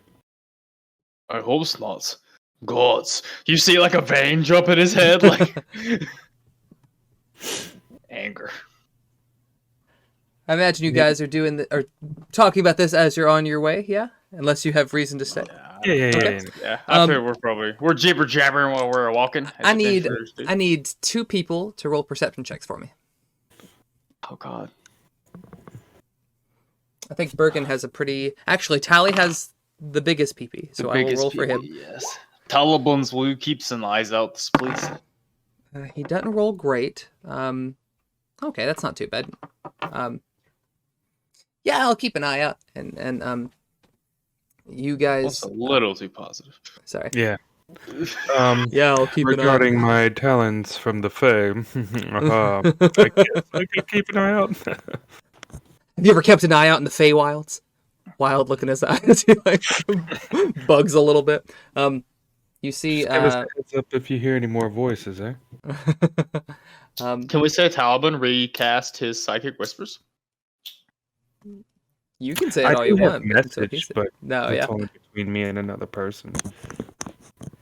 I also understand he wanted to keep that up, but we'll wait till he gets. He could choose to. I'll say that he's connected to 2 of you. Maybe not you 2 again, but like trying to explore this new talent of his. You guys make progress on your journey to Waterdeep. I'll even move this little arrow along. While we're walking, yeah. To the group at large, obviously there's only 2 of you here. He'll say, those we wants to stops in Waterdeeps on the ways. I would appreciate to seize these large bodies of waters. And it seems to me that we can get supplies there. I have not seen a children's dwellings of this size. It kind of shrugs. You get the idea. Gulbrand doesn't really know. Like he doesn't have any idea of like how long of a detour that would be. I mean, don't we gotta pass through Waterdeep? Yeah, you guys will be walking through it. I assumed we would be stopping for whatever ration supplies. If we can't see the ocean from our path, then there will be a point where you'll be pretty close. Right now, you guys are still a good distance away. Like, if he just wants to look wherever, yeah, that's fine. Okay, we could do that. Are you guys doing a fast pace or a normal pace? Or medium, but above average. It's either fast or normal, or slow. Not quite but disadvantage to. I think we should do a normal pace. This is Devin talking. I think we should do a normal pace. All right, you guys make your way along the tradeway, which many of you have walked before. Bergen and Kolkar came down here earlier. Kolkar and Aku are not with you, by the way. They sort of lingered enough to where they're not within traveling distance. this is not unfamiliar territory for you guys necessarily. Very well traveled. You pass a few travelers along the way. But nothing really happens along the day's events. As you come tonight, Gulbrand, you sort of smell something almost unfamiliar and sort of sniff at the air. And you hiccup in result. You gather that it smells like salt, and it's the weirdest thing. And if Tally sees you sniffing, if Bergen sees you sniffing, he lives not far from the sea, so he would recognize this. That is the ocean, dude. The one you were asking about earlier. That's the Biggs Waters? Like. The Biggs Waters, yeah. It is, we'll probably see it. If I remember correctly, before we get to Waterdeep, we'll see there'll be a part of the trail that veers closer to it. Yeah, it doesn't smell great. It smells better than it does when you're really close to it and there's like a rotting corpse on the shoreline. But if you're trying to win over Gulbrand with the sea, you're not. I don't think that's the. I'm not trying to win him over. I'm just presenting the facts as they are, man.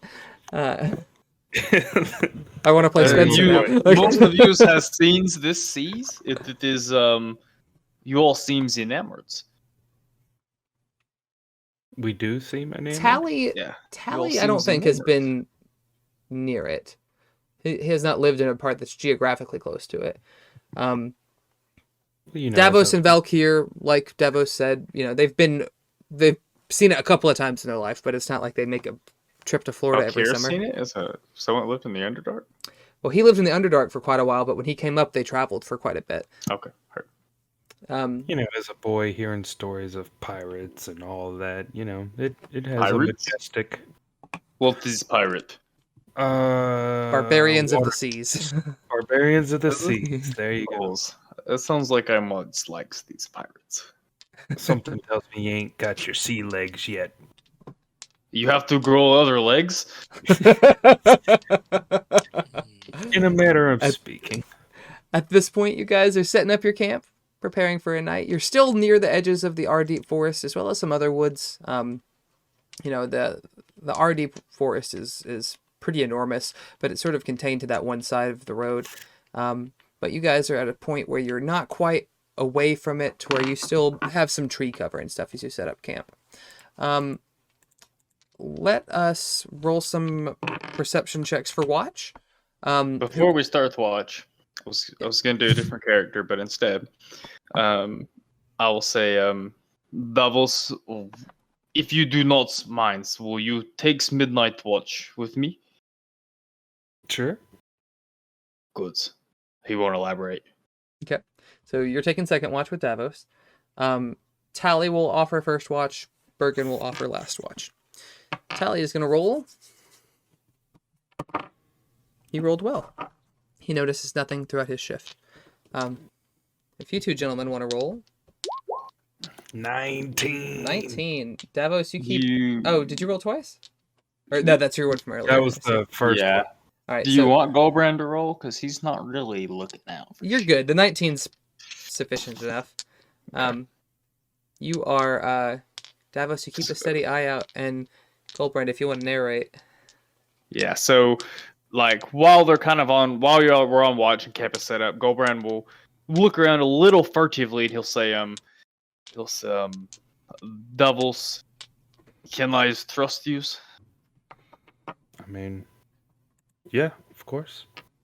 With that 19, he sure as hell can. He'll say, we've battled together. Yeah. Keeps a sharp eyes out. No matters what I do not interrupts. And he'll go a little bit away. He doesn't want to go so far away that Davos can't really see him. Well, he does kind of want to. He wants to break eyesight with Davos, but he does not want to be. If that makes sense, he doesn't want to get so far away that Davos has to worry about him or can't tell where he is. But he wants to try to break eyesight with Davos, hide behind a tent, whatever he's got to do. And we all got to take shits from time to time. Oh no, you've never seen a Goliath shit. It's embarrassing.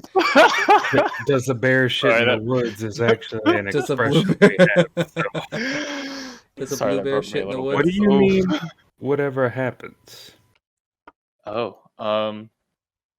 is looking around like the forest for creatures or something like that he's gonna summon is my assumption. Like what am I about to be ambushed in?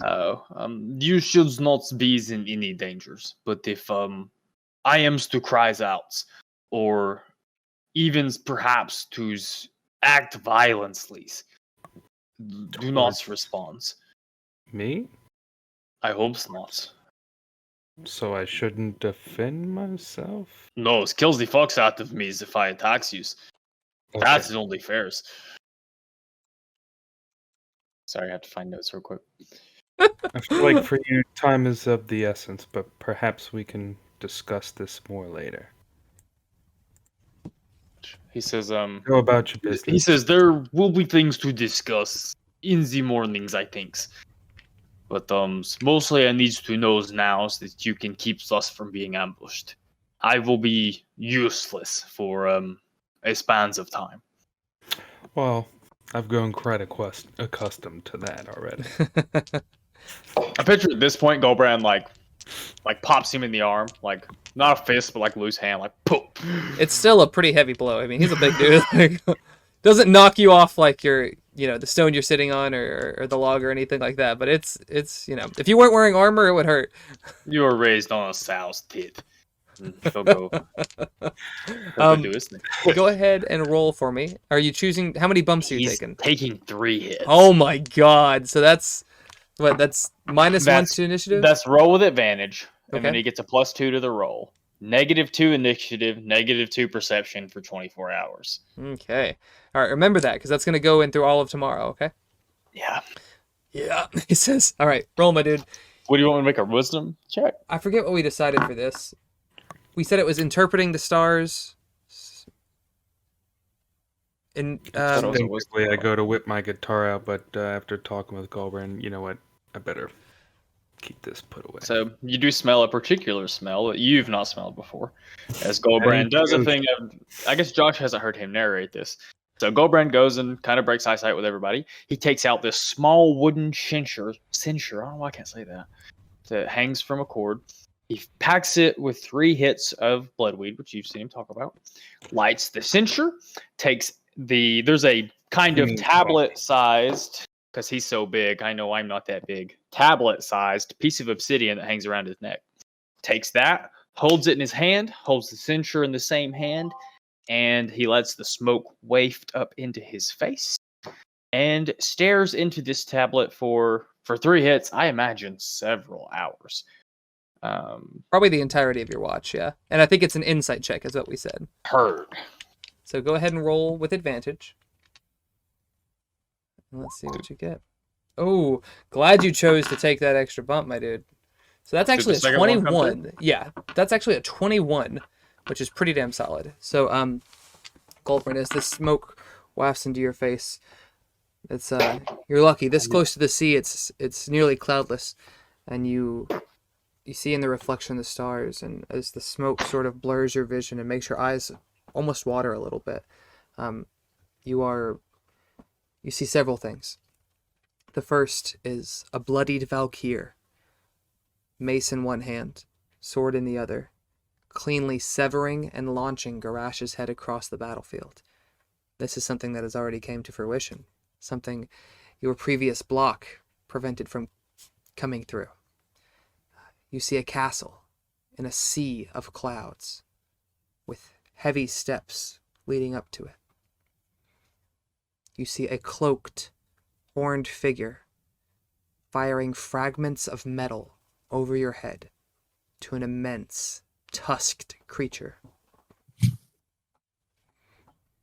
He's come in spurts, flashes, the smoke almost shifting before your eyes to assume these shapes. And before you realize it, Davos is sort of tapping you on the shoulder, letting you know that your watch has come to an end. You guys go and wake up Bergen, and unless you have anything else to say or to do, or... Don't scare me like that again. Nothing happened. Why would you? Davos I am is us. not exactly his hears. when and I imagine you're probably talking to Gulbrand and his words probably slurred. He's not drunk, but like when you what's the best? when you like shake him, he's almost like startled. Like when you awake a sleepwalker, Yeah. like it's like when he comes out, yeah. I see the obsidian tablet and Yeah, he's literally like staring at a tablet. And I imagine if you walked up at the end of it, you could actually see like looks like space and the cosmos like swirling around on this tablet. So I would be able to see it. Yeah, like Gulbrand sees the visions, but people outside watching just sees what looks like galaxies and shit rolling across the tablet. I'm not gonna lie, like I would like poke you. Hey. He does not move. All right, that's gonna bring us to Bergin. Who did not roll very well. What does he have for perception? You call him by the French pronunciation. By Bergin. Like That's what Daphne calls him. Yeah, I'm certain that's the only reason that Devin, not Gulbrand, is enamored with Daphne. It's the fucking French accent. I don't know what it is. She's also a demon lady. You've been attracted to dragons and demons so far. It really is the tiefling thing. You're right. +6. Okay. He just barely made this. All right. So Bergen, during his shift. I'm hearing an echo on somebody. I think it's Devin. Fuck you, Devin. Hello? Hello? There we go. All right. So halfway through Bergen's watch, he hears a snarl through the tree line. And a large figure burst from the bushes, swinging an immense stone wrapped in the gnarled roots of a thick, stiff tree root. The figure has furred, hooved legs that rise to muscled haunches, clothed in simple quiltwork patches. The torso resembles Godric in breadth, very broad shoulders, and wears a bronze pauldron over a bristled fur hide. A thick neck and jagged mohawk lead up to a squalling boar's head with 6-inch tusks and gnashing yellowed teeth. With a piercing squeal, 2 boars the size of oxen burst from the underbrush and rush the camp. Bergen rolled high enough to where he did not get surprised. So as these creatures burst from the woods, he shouts out, "We're under attack!" And you guys scramble awake and outside of your tents. I need everybody to roll initiative. Is it -2 to initiative? Just for Gulbrand, yeah. Yeah. Initiative. 12, 10. 10. Did mine roll? Also, hang on a second. Okay, at the 12. Valkyr is with you guys. oh, it can't pick it up. 1 second. Okay, I will. I can run Valkyrie. Yeah, I'm I'm sorry. I know. Do Devin, you want me to do it? if No, you I would, can do it. Devin, if you wouldn't mind picking up Bergen or Tally, Or I will even- pick up the other. Actually, I'll do Bergen if you'll do Tally. Okay. What is? I don't know that I can see tallies, but I will try. What you doing, In Kmart? D&D Beyond, Yeah, you remember some of them I cannot. you could also actually roll get. initiative, my dude. Me? Yes, sir.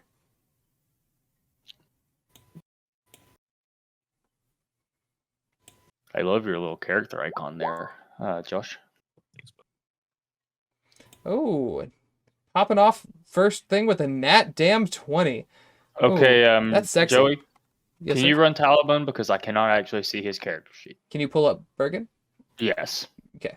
Yes. Bergen is actually the only character sheet I can act. Oh, I can see Valkyr's and I can see Josh's new character. Okay. I will try to fix that later. But yeah, I will roll for Talibans. Love the last name also.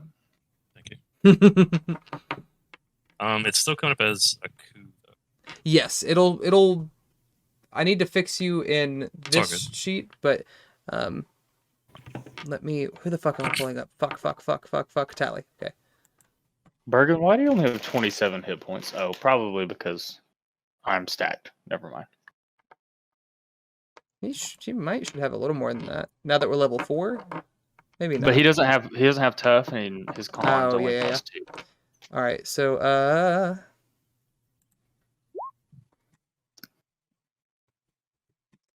I hate that these are on opposite sides. That's really annoying. What did you roll for Bergen, my dude? I'm sorry I didn't roll. I'm too busy chewing on the spiral tab. You're a bastard. Chewing on the spinal tap? Bottle tap. Just roll the damn thing and stop being gross. I did roll it. I don't see nothing. I don't see nothing either. I'm trying. There Is we go. Oh, another nut. Ari Another nut 20. Morrowind Damn. Aku's name now? You'll see. Okay, wow. Okay, rude. But anyway. Fucking. All right. Jeez. So, as you guys go ahead and drag your new token, onto the field for me, Josh. You guys all scramble out of your tents to see these two massive boars. They're large creatures, so they are immense, literally the size of like bulls, that come bursting from the underbrush, as well as this half humanoid, half boar looking creature that is snarling and squealing.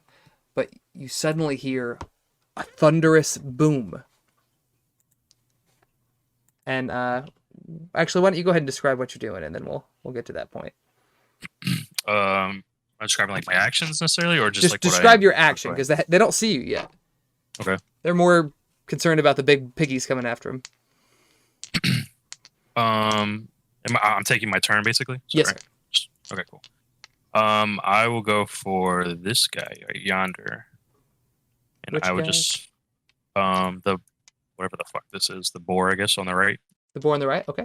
Yeah, closest to me, and I'm just going to attack normally. Okay. Go ahead With and a roll big for me. thunder. What is Holy that shit, doing? that's a lot of stuff going on. What's a pepper box? And it's Sounds rolling like twice. slang for vagina. You might be.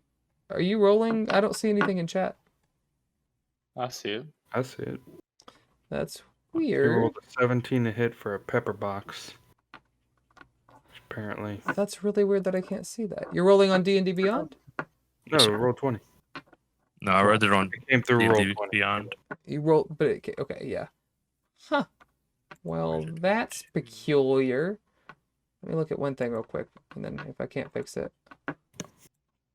Does a 17 hit? 17 does hit. I'm sorry. I'm. No, you're good. Take your time. Huh. Well, that's annoying. I want to know what a pepper box is. So, You'll find you out. hear Time, this sir. this thunderous boom that startles the pigs just as much as it startles you guys. Uthgar's fucking Christ. That doesn't make sense. Sorry. Fucking balls, I think, is my favorite. What was the damage on that, my dude? If you have not rolled it already. 11 piercing 11. damage. You watch as this boar that's further to the back squeals in pain, and you see in the flicker of the campfire dark red blood sort of on its right side. You don't see what caused it. You don't know what is going on per se, but you know that something just attacked that boar. Bergen, who is not me. Sorry, go ahead. Who's me's? Here. 5, 10, 5 foot squares. Yes, sir. 15, 20s, 25s. He's going to get right there. So if there's a little more room, he going to stop right there. Oh, He going to do a thing. Let me see here. my roll 12 Saying some first is words. the issue. Yeah, I was about to say, I forgot I had to think like a cleric. He gonna do A thing. I forgot I had to think like a cleric for a second. Biscuits. Mhm. Yeah, they don't say. I thought you said mustard greens for a second. Oh, buddy. Hey, Like buddy. mustard greens? I'm a fan of collards myself. Collards are much better. You're absolutely right. He's gonna swing with his mace. With this mace. Okay. Swing for me, my dude. Sorry, his thing's being weird for me. I don't know why it won't let me. Move it. Well, it's just his sheet's being weird. Like, it won't give me the actual option to roll it on. What's his modifier? It's +4. Like, I can't click it and actually roll the hit. Hold on a second. He rolled a Try 20. that. There we go. All right. To Big Piggy up front. Yeah, that does hit. To Piggy Man up front. Piggy Man, yeah. So Bergen rushes forward, the first to see these creatures, the first to call to arms, and the first to meet him on this sort of wooden overpass that is a long forgotten fallen tree. It sort of arcs over the pathway. He comes up and with the mighty swing of his mace knocks the pig a little to the side as we come around to Valkyr, who is just stumbling out of his tent, who he shares with Taliban, apparently, because I did too few tents. He's gonna see this piggy man right in front of him, and you already know. He's blasting. He's blasting. Ooh. 12 it? Dude, he's rolling hella damage. That barely hits. That meets. 11 damage on piggy man. We're all rolling hella damage. except Valkyr Bergen. comes out, sees Bergen fighting the pigman, and just immediately shoots out a blast of this purple magenta colored energy that fires into the pig's chest. This boar over here on the left is going to sees a few things happening. He sees Davos just coming out of the tent. Fuck my life. And he's going to charge. Make a DC, or make a strength save for me, my dude. 5, 10, 15, 20, 25, 30. Ugh, fuck. I'm prone. You also take 5 damage, which isn't a whole hell of a lot. He rolled pretty shitty on that. 5 damage. Actually, give me a second. Okay, no, he does not have multi-attack. But he comes up and he basically tramples your tent. He comes up and rushes you as he sees you exiting this. The wereboar and all of his disgusting snarling fury. I wonder what he was. I didn't know it was a full moon tonight. Doesn't need to be. Now you do. No. All right, so the wereboar comes up and he does have multi-attack. Ooh. No one The appreciated tusks do not hit, but the maul certainly does. That's going to deal 10 damage? To Bergin? Yes, sir. It seems I am not allowed to do that to Bergen's character sheet. Okay, what's his hit point total, and I'll keep up with it? His hit point total is 27. Oh. Seems Oh, he's... low. Is he level 4? Yeah. Okay. I'll take a look at that later. I feel like... Yeah. All right, that's going to bring us to Davos. I am prone or no? You are prone, so you have to use half your movement to get up. Or you could fight from down there, but I wouldn't recommend it. Yeah, I'm not gonna do that. Unless, no. All right, I'll get up, cause the boar is right there. And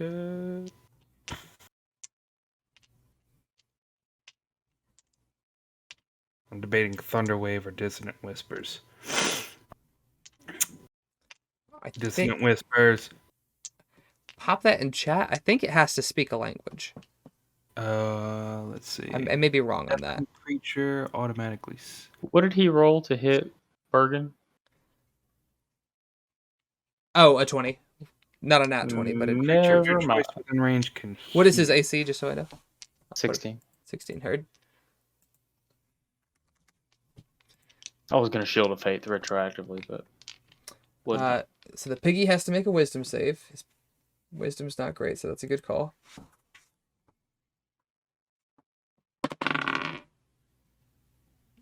Hmm.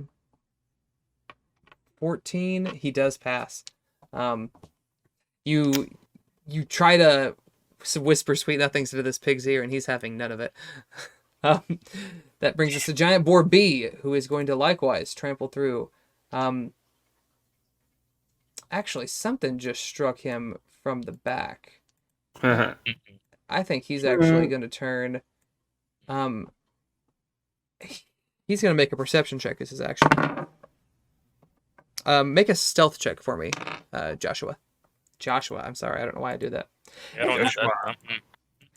It has a reload count tracker on your thing. That's cool as shit. I did that myself. Thank you. That's pretty fly, my dude. Oh, he does. He does not see you. Sons of bitches. Why is it rolling twice? The pig is there turns. like an advantage? Sorry, is there an advantage thing on roll 20? Yeah, there is. on roll 20 there is. Yeah, it defaults to advantage on roll 20.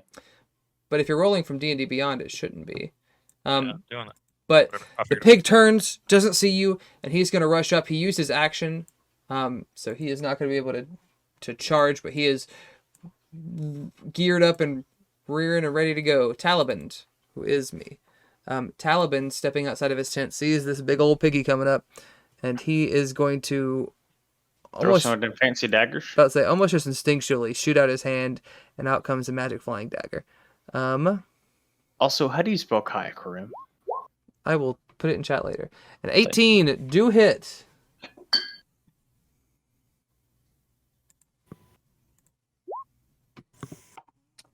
He does have sneak attack because it's within 5 feet of an ally.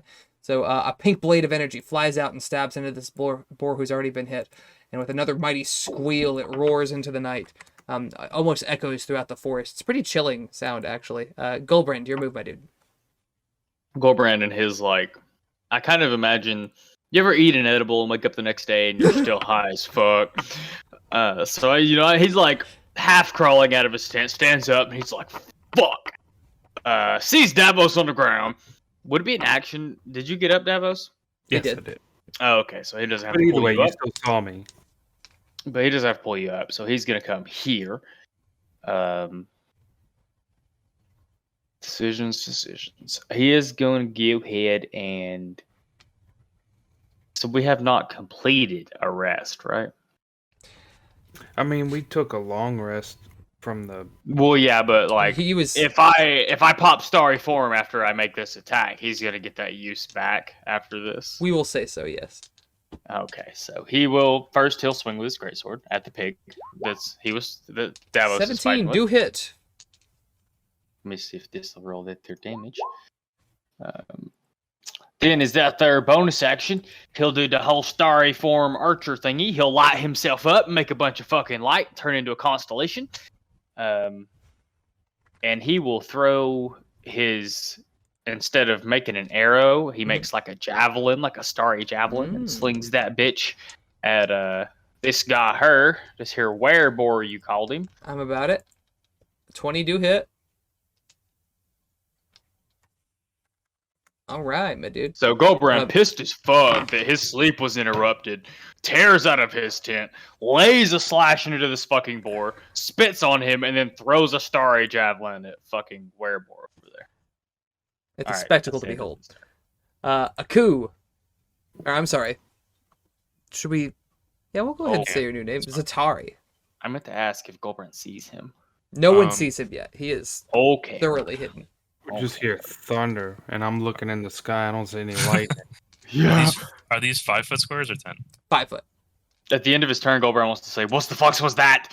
to Davos at the fucking thunder sounds. Boom. And I'm just looking at the giant wereboar in front of me, like, what do you mean? What I'm the about to fuck? die. It's right here. What do you? This is the thunder. It's not. It doesn't say particularly. Do you want me to tell you that I'm using a trick shot before I do it, or do you want Yes. me to? Okay, I will be using a grip point and doing dazing shot to the wereboar. Nice. All right. Go ahead and roll that So for me, my dude. Or is it a save? If I hit, then it's the 12 con save. Gotcha. All right. So go ahead and fire. 11. 11 does not hit, my dude. Oh wait, you rolled that with a crossbow. So roll that with your Pepper box. pepper With your box pepper instead. box.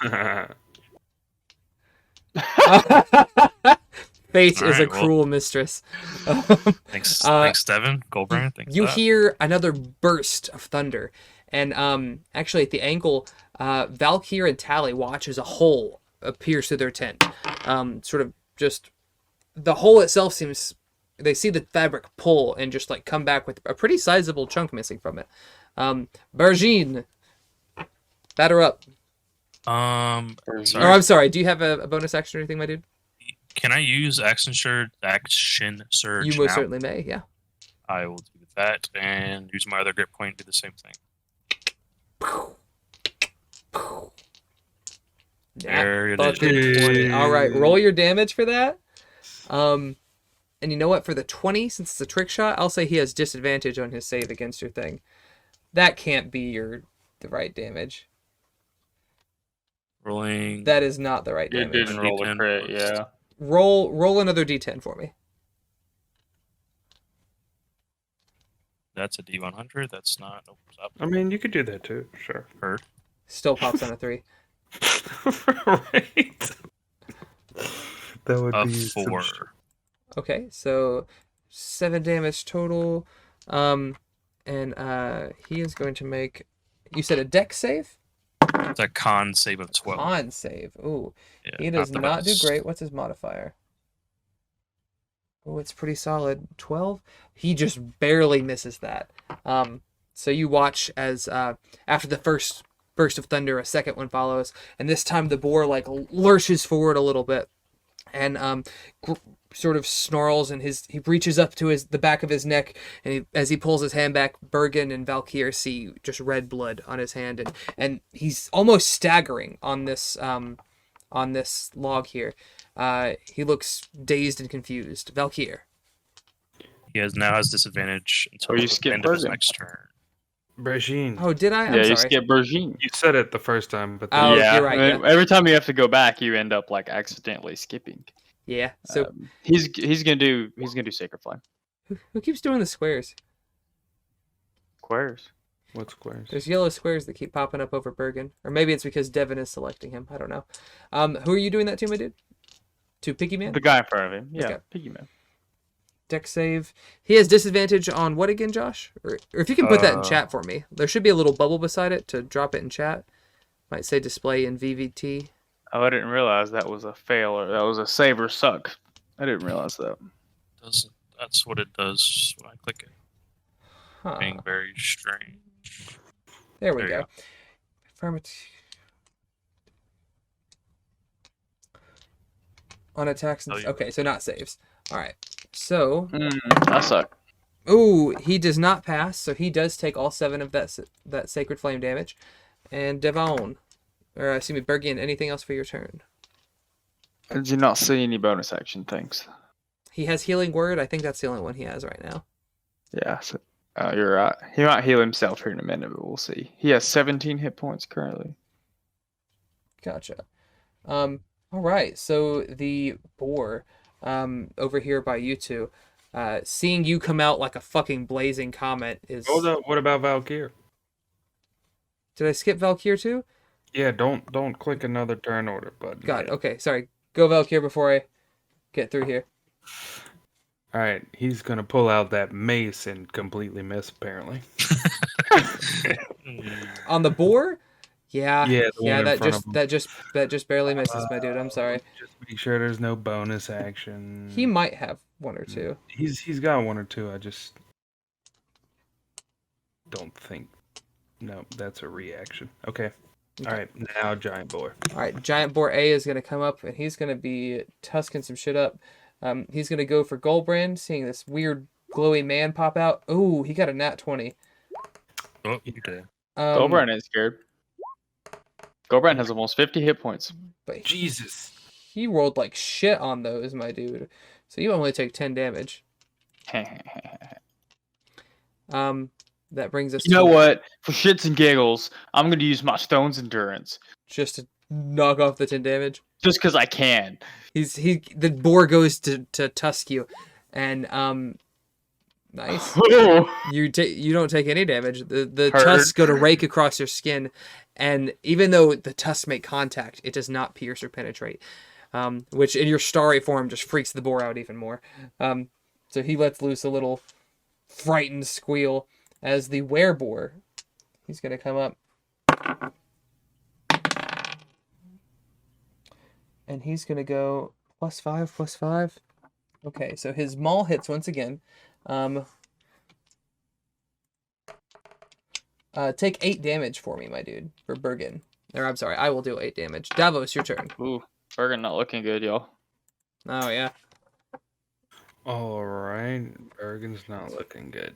He has Had a 9 chance. hit points. Had a chance to heal himself. Didn't. Didn't, true. He might do that next turn. If he makes it. Davos! Seeing Bergen about to go down, I'm gonna do some guiding bolt on the Piggy Man. 15 Take a hit. man. 15 does hit. What Oh. does your guiding bolt look like? My guiding bolt comes from the topaz gem that has just been imbued into my armor Sexy. and just I was about to say Cyclops, but there was another X-Men I think that had like a chest. Oh, Iron yeah, Man, yeah. Havoc, and just like a blast them. One of You the know. one of them with first class had something like that, like something they had to wear in their chest. Havoc. Havoc, yeah, that's it. Yeah, you Havoc. watch as Davos sort of shoots out this burst Topaz of yellow, sunlight, right? just radiant, yeah.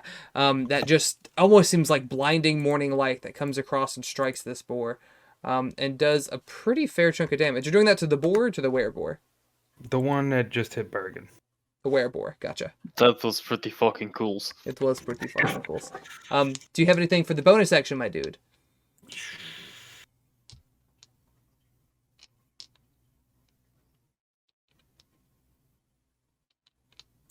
Nope. Gotcha. All right. Sorry. No, you're fine. That's gonna bring us. You know what? Yes, Bardic Inspiration to Bergen, which is a D6 for So- ability check, attack roll, saving throw. So he blasts out this enormous burst of sunlight, and then he whips out his lute and plays a little ditty. Oh, blinded by the light. Yeah. What the fuck are you doing? This is how bards fight. Inspiring. This big old piggy over here is gonna turn toward Valkyr, and he's gonna give him the tusk, and he needs to dodge it. He must. 14 AC. A 20. He do hit. He do hit hard. Barely. 10 damage. All right. He has 33 down to 23. All right. Alright, Talibundo, which is me. Talibund, seeing this big pig, gets a little anxious at how close he's getting. And, actually, he has some spells, doesn't he? Nothing I want to use right now, though. He takes out his short sword, and he's going to roll to hit with that. A nat 20. Ooh, boys. He sticks it right in between the fucking shoulder blades. Give me 1 second. Fun fact: one of the only places you can stab a boar is behind the neck between the shoulder blades. Everywhere else is a little too hard to hit. That's not a great crit roll, if I'm being real. For those of you, it's never been boar hunting. That'd be me, for sure. Same. So, like Devin described, Tally comes out of the tent after blasting his knife and seeing it hit, but with little purchase. This boar almost trying to gore Valkyr. He actually grabs onto one of his tusks and uses it to pull himself up and stab his short sword into the back of this boar's neck. The boar lets loose a blood-curdling screech and sort of shakes him loose as we round to Gulbrand. Gulbrand's gonna do the same thing he did last time. He's just gonna keep laying into this boar in front of him. Fuck yeah. Jesus. So I need to click this one to make it do the crit. God, all the crits tonight. Yeah, dude. What do you It was like click 3 for back to crit? back to back. So I clicked on roll 20 because I figured if I clicked in D&D Beyond, it wouldn't roll the crit damage. Oh, okay. So there's that. So does that kill that boar? Give me 1 Blood? second. I don't think it matters. I think he's You gonna about throw to it see at the some boar cool anyway. shit. When I It does not kill the boar. I think he's still gonna use his bonus action, Starry Javelin. I think he's still gonna throw at this one. He's trying to help his friends out. What a swell guy. Jeez. Oh, and it do help. That was to the wereboar, yeah? Yes. You see this guy now beyond bloodied, looking very rough. He's sort of wild-eyed, not having expected this much resistance from what it may have thought were just simple travelers along the road. Yet here it is, fighting a constellation, a priest, a guy who shoots knives, a dude who just fucking Iron Man'd him. Like, it's a surprisingly intimidating force to stumble upon, as well as mysterious thunder rumbling in the background as we round back to Zatari. Got one of them thunder sticks. Is that code for penis? Nah, thunder sticks Nope. are like what Indians called guns. Thundersticks go in the pepper boxes. Shut the fuck up. 22 hit. Boom, boom, do hit. Go ahead and roll some damage for him, my man. I guess I shouldn't say Nice. Indians. Which- I guess it's Native American. Which one are you aiming at? I'm going for the main. So you Wereboar. hear another thunderous burst of energy, or thunderous burst that echoes throughout the air, and the wereboar sort of lurches forward, and you actually watch as his chest bursts open, as something shoots off into the woods behind you guys, and this boar falls lifeless. And as he does, Fuck yeah. the fur recedes back into him. His legs begin to shift once more to human, and you see a limp human corpse draped over this log, donning the same things he was as a boar, but very much a human. Unless you have anything for your bonus action. Nope. Bergine, who is a little mystified, like, What the fuck? yeah. I guess since he gets these back. Oh, it looks like Bergen didn't long rest himself. He's still missing a bunch of spell slots. Just assume he has Didn't all of use them. any, right? Yeah, so I've not used the second level spell slot, so I'm gonna go ahead and use one. This takes up all of his on his character sheet. Like I said, he wasn't. But he's gonna cure wounds himself at second level. Nice. Jeez, 15. No, yeah, he's a life cleric. He gets to add +8 to that shit. Life cleric for sure. Should have already done it, huh? Yeah. I think it did. Jeez, Yeah. he rolled a 1. That's what. Yeah, that's with a 1, or a 1 on one of his rolls, I guess. Yeah. Wait, that didn't. Okay, yeah. All right, That's go just a bonus action, so you still have an action, Bergen. No, that was cure wounds. Oh, cure wounds. I'm sorry, I thought that was healing touch. No, those. Or those healing prayer. So, cure wounds. unless you would He's like to gonna- do no, something. he's just gonna. I guess he can move. Actually, I will say Bergen, as he heals himself and having seen this, he sees something shift off in the woods in the distance that he assumes is the source of the thunderous booms. It's too far from the firelight to make out any detail. Bergen doesn't have dark vision, but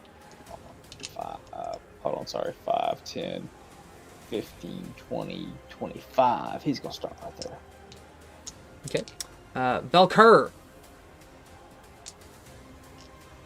Gonna try again with that mace. Oh, Ooh, there it be. and as a bonus action, I'm going to do the Wrathful Smite. Get it?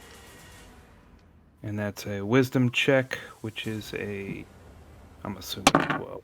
Ooh, he fails. It's actually 14 for him. For an extra 6 damage. It is a Alright. 14. Good call. You cast it at level 2? Or is it a second level spell? It's looks like a second level spell. Must be, Alright. or it's a pact. I'm not sure. You watch as when Tally was shaken off earlier, his sword is still up there between the shoulder blades, and Valkyr comes up and just hammers it into this boar and it skewers right through him. The short sword, even though it's not as long as the boar is wide, is actually forced through with such gusto that it pierces through the stomach and into the dirt beneath as the boar sort of falls ragged onto its side. Giant Boar A, who has just seen the wereboar and the other giant boar go down, is getting a little panicky, and he is going to try to gore Gulbrand again. Chloe man bad. Come on, do it with Davos. He's got an 18 AC. 14? Doesn't hit on Davos. No. 14 will hit Gulbrand. Since he's not. He Doesn't forgot hit to on make Davos. his, he forgot to Smaller, make his right? centipede armor. He I got guess he's drunk gonna do instead. that. You Yeah, I take guess 11 he's gonna damage, do my that. dude. Gulbrand ain't Well, scared. you do have 50 hit points, so. Yeah, I was about to say Gulbrand ain't scared. Davos, your move, my dude. Alright, here we go. Come on, Rapier. I don't know, did I do Green Blade? It shouldn't have. Damn, I missed Ooh, again. Rapier does not hit, my dude. You're right, it does. Gulbrand giggles a little bit when Davos misses. Tee-hee. The picture of Gulbrand giggles like it's like super deep. I can't even get that low. Gulbrand turns French when he giggles. Yeah, I'm not gonna do any bonus action. Okay. Taliband, which is me. Tally, seeing this boar slump down, seeing his short sword disappear within it, is going to blast off one of them their psychic blades, which does not hit. flies off into the distance. Gulbrand, it's to you, my dude. Wouldn't you both miss? And now I'm gonna miss. Gulbrand goes, witness! And, Please tell me he nat wants it. Come on, nat one right after your nat 20. Witness! Ooh! Alright, roll some damage. The, Gulbrand comes up with a... Oh, wait, actually, you have your starry form, too. Mm-hmm. Go Do you ahead. want me to roll that? So, technically that rolls at a disadvantage, right? It's a ranged attack within 5 feet, so yes. I actually found out the other day that, like, that applies, like, even if I were to hit... Oh. The all should have been at disadvantage, because there's someone within 5 feet of me. Because that's how it's written, and I didn't know that. I thought it was only if you're aiming at somebody within 5 feet. If anybody is within 5 feet of you, I believe. Oh. That seems a little... Yeah. I mean, we No, might that was not- on Reddit. Go I didn't. way I out didn't there, check right? the rule. We That might was something not- I read on Reddit. We might house rule it differently, but I'll try to review that. It makes sense that the enemy, without that feat, but to say on that just a because second to I'm roll next that. to you, you can't shoot a crossbow as good, that's kind of bogus. I think You it's may more not- like something's like A in your space and might be attacking you and is dividing your attention, so you're not yeah, able so you to like can't take necessarily aim. shoot it. So this is a You're right, I disadvantage. get an enemy, but like, if Oh. I'm Ooh. next to you, Oh wait. Yeah. Oh, it was the Disadvantage. nat 20 on disadvantage. Oh man, Yeah. that sucks. Gulbrand, you watch as Gulbrand takes his massive wooden sword and sort of bonks the pig on the head with it, and then he draws back his off arm, and what looks like an asteroid forms in it, and he flings it, but it goes wide and flies off into the woods. you put the ass in asteroid.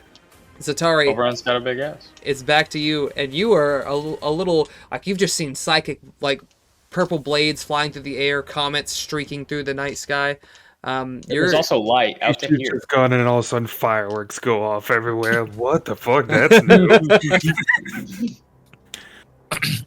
The boar is bloodied. How bad is it? He's pretty close to critical. I think he is critical. I'm trying to remember what they started at. I've got it over here. He's more or less critical. Gulbrand could have finished it right there, but nope. Oh man. Pepper box. Bring in the pepper I want to know why it says Alexandria. because it's from that It's the set. content.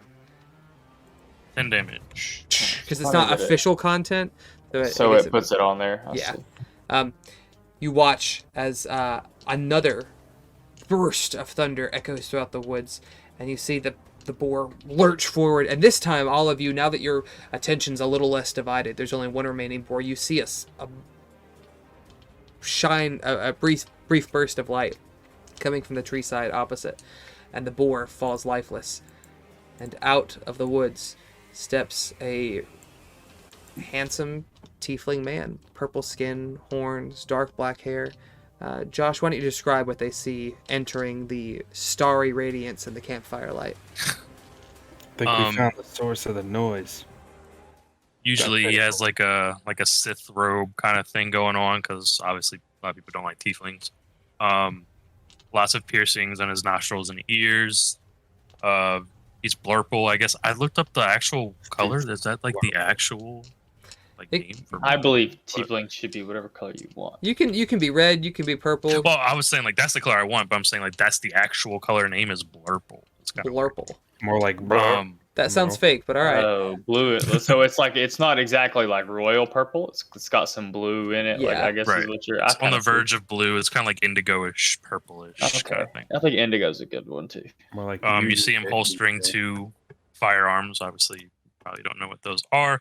And yeah, he's just gonna start walking up.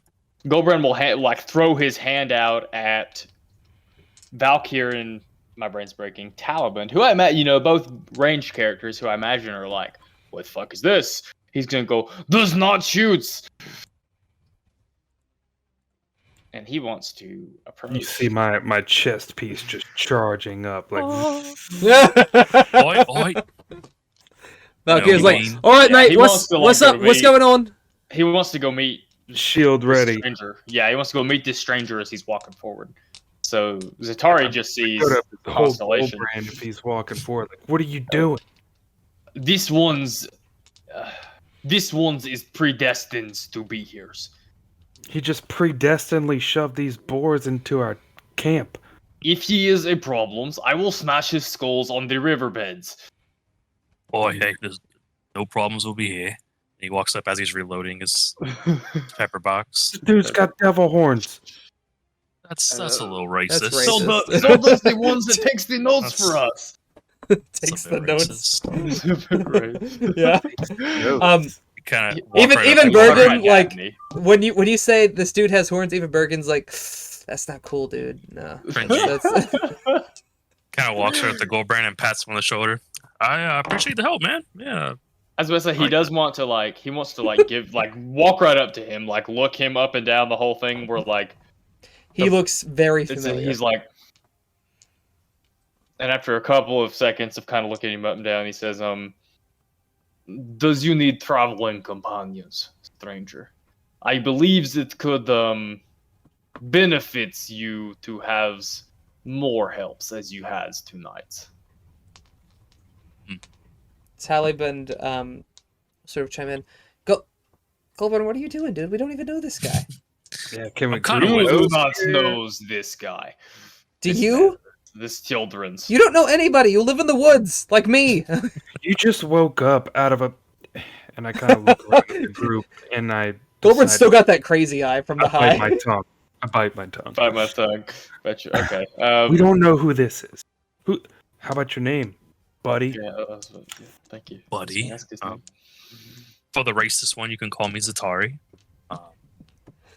Not much for crowds, but tell you what, I'm let's not. make our racist. way to I'm not. where are we racist. heading? Well, A little Where are we heading? y'all haven't discussed that. You're heading to Goldenfields. You don't know where they're heading yet. If you Yeah, ask where them you that, headed? right. So let's try this. You, big man, you carry that body for me back to Goldenfields, and we'll talk along the way. We'll see What body is he talking about? the wereboar. The wereboar? Well, the body that came back into a human form. Oh, well, I was about to say Gulbrand wouldn't like that, but if it's human, it's not going to be that heavy. So he'll contemplate very briefly, and then he'll say, I will carry bodies for use, but after your business is conducted, you must agree to follows me briefly. Sure, we'll go I with think I that. got a contact high or something, bro. What is going? Am I dreaming? What the hell's going on? Taliband Gulbrand is will turn away likewise. from Zatari for just a second and not move Davos away, but he wants to try to talk to Davos for a second. No, I guess not even really, kind of discreetly. But he'll turn back and he'll say, music's man's, I believe it is imperative that this one journeys with us. I know that you do not understand, but I need you to trust me. Nightstone still stands. I did not abandon Nightstones, and I will not abandon the safeties of these groups that we have put together. Well, you did trust me a second ago. If you say it's cool, and then I turn to Zatari, but you gotta tell me, what the hell was that noise, bro? You just blasted this dude's chest into the next. He has a point. Valkyr pops up. Yeah, mate, I'm the only one allowed to do any blasting around here. I don't know what that was. It wasn't Eldritch. I'm not about it. I go and whisper in Davos' ear. I'm a wizard. I don't think that's it. That was not Thunderwave. I know Thunderwave. Okay. I kind of pull out my pepper Daddy. box and this. Do you even know what this You want is? to describe this pepper box to me? Sure. I'll actually. It doesn't have put- to be great detail. Is it a I can box? I can make it whatever I want, right? Is it a revolver looking? It has multiple barrels is like the only requirement per se. Multiple barrels. I think it has I six. guess traditionally it's like this thing Like a that sawed rolls. off? No, I think isn't Kind it of. traditionally Devon's like a kind thing of, that, yeah. It's like like that. twists? Rather than it being a revolver where the bullet chamber rotates, it is six Right. barrels that rotate because you have to pack, Yeah, ammunition. it's in not. each one. It's like Oh, the those are- precursor to a revolver. Hideous. Okay. Yeah, it's like a Um, precursor to a revolver, sort of. It's like a crude revolver. It's kind of clunky. The ones that I'm googling on first hand don't really Accurate. seem accurate. But All right, let's just the only requirement is that the default metal is black. You can choose to have it decorated however you would like, but here. I'll put it in the chat. Just imagine this like style, I guess, with Mhm. multiple barrels. Disgusting. Multiple barrels heard. yeah, If it's you ever got. played Destiny, you know what this is. But that's Oh, what I'm dude, looking that looks. Ooh, that's sick. No, I don't know what that is, but it makes a lot of noise. It is Sorry, very points loud. it in the air and lets one out. Shit. Fucking stops that. You gonna warn somebody before you You do asked that? what is. Look, people, let's get it And together then I'm here. like, I'm looking for like, is my chest gonna explode now? I'm Like, not what? gonna what shoot you. You're not worth the bullets, you racist. bullets Oh. is what comes out of it? Do you know what our cannon's a thing at this time? Yeah. Trebuchet. You know what Is a our trebuchet cannon's is? cannon? This thing launches metal things that hurt other things. Do you understand? You could just Well, put any that's metal fucking thing. cool. It It can is shoot, fucking like, cool. darts. See, this is gonna be. Why am I talking to you? Let me just talk to this big dude. I mean, I'm not gonna lie, it's kind of cool, but like, I'm not The scared. whole You're group like scared. huddled around Zatari, like Tap- the fucking gun. It's funny. Tally's like, it's effective, but it's not very subtle. I can shoot stuff from my mind that's a lot more quiet than that. I mean, did And you what do see you where call I this was? A pepper box? Okay, Where do you know what? That's a fair point.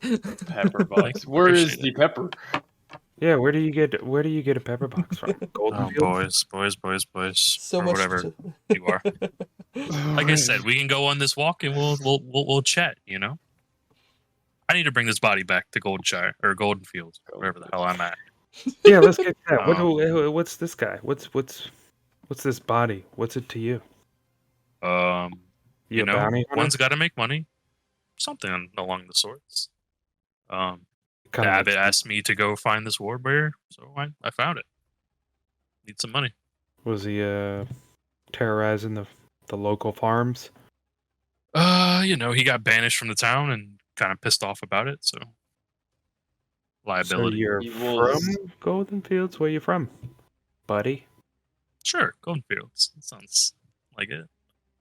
I'm from nowhere, kind of thing. If you want me No to one is trust you, from you're being nowhere. pretty sus right now. This is a so very it's long story to be asking someone the very first time you meet them.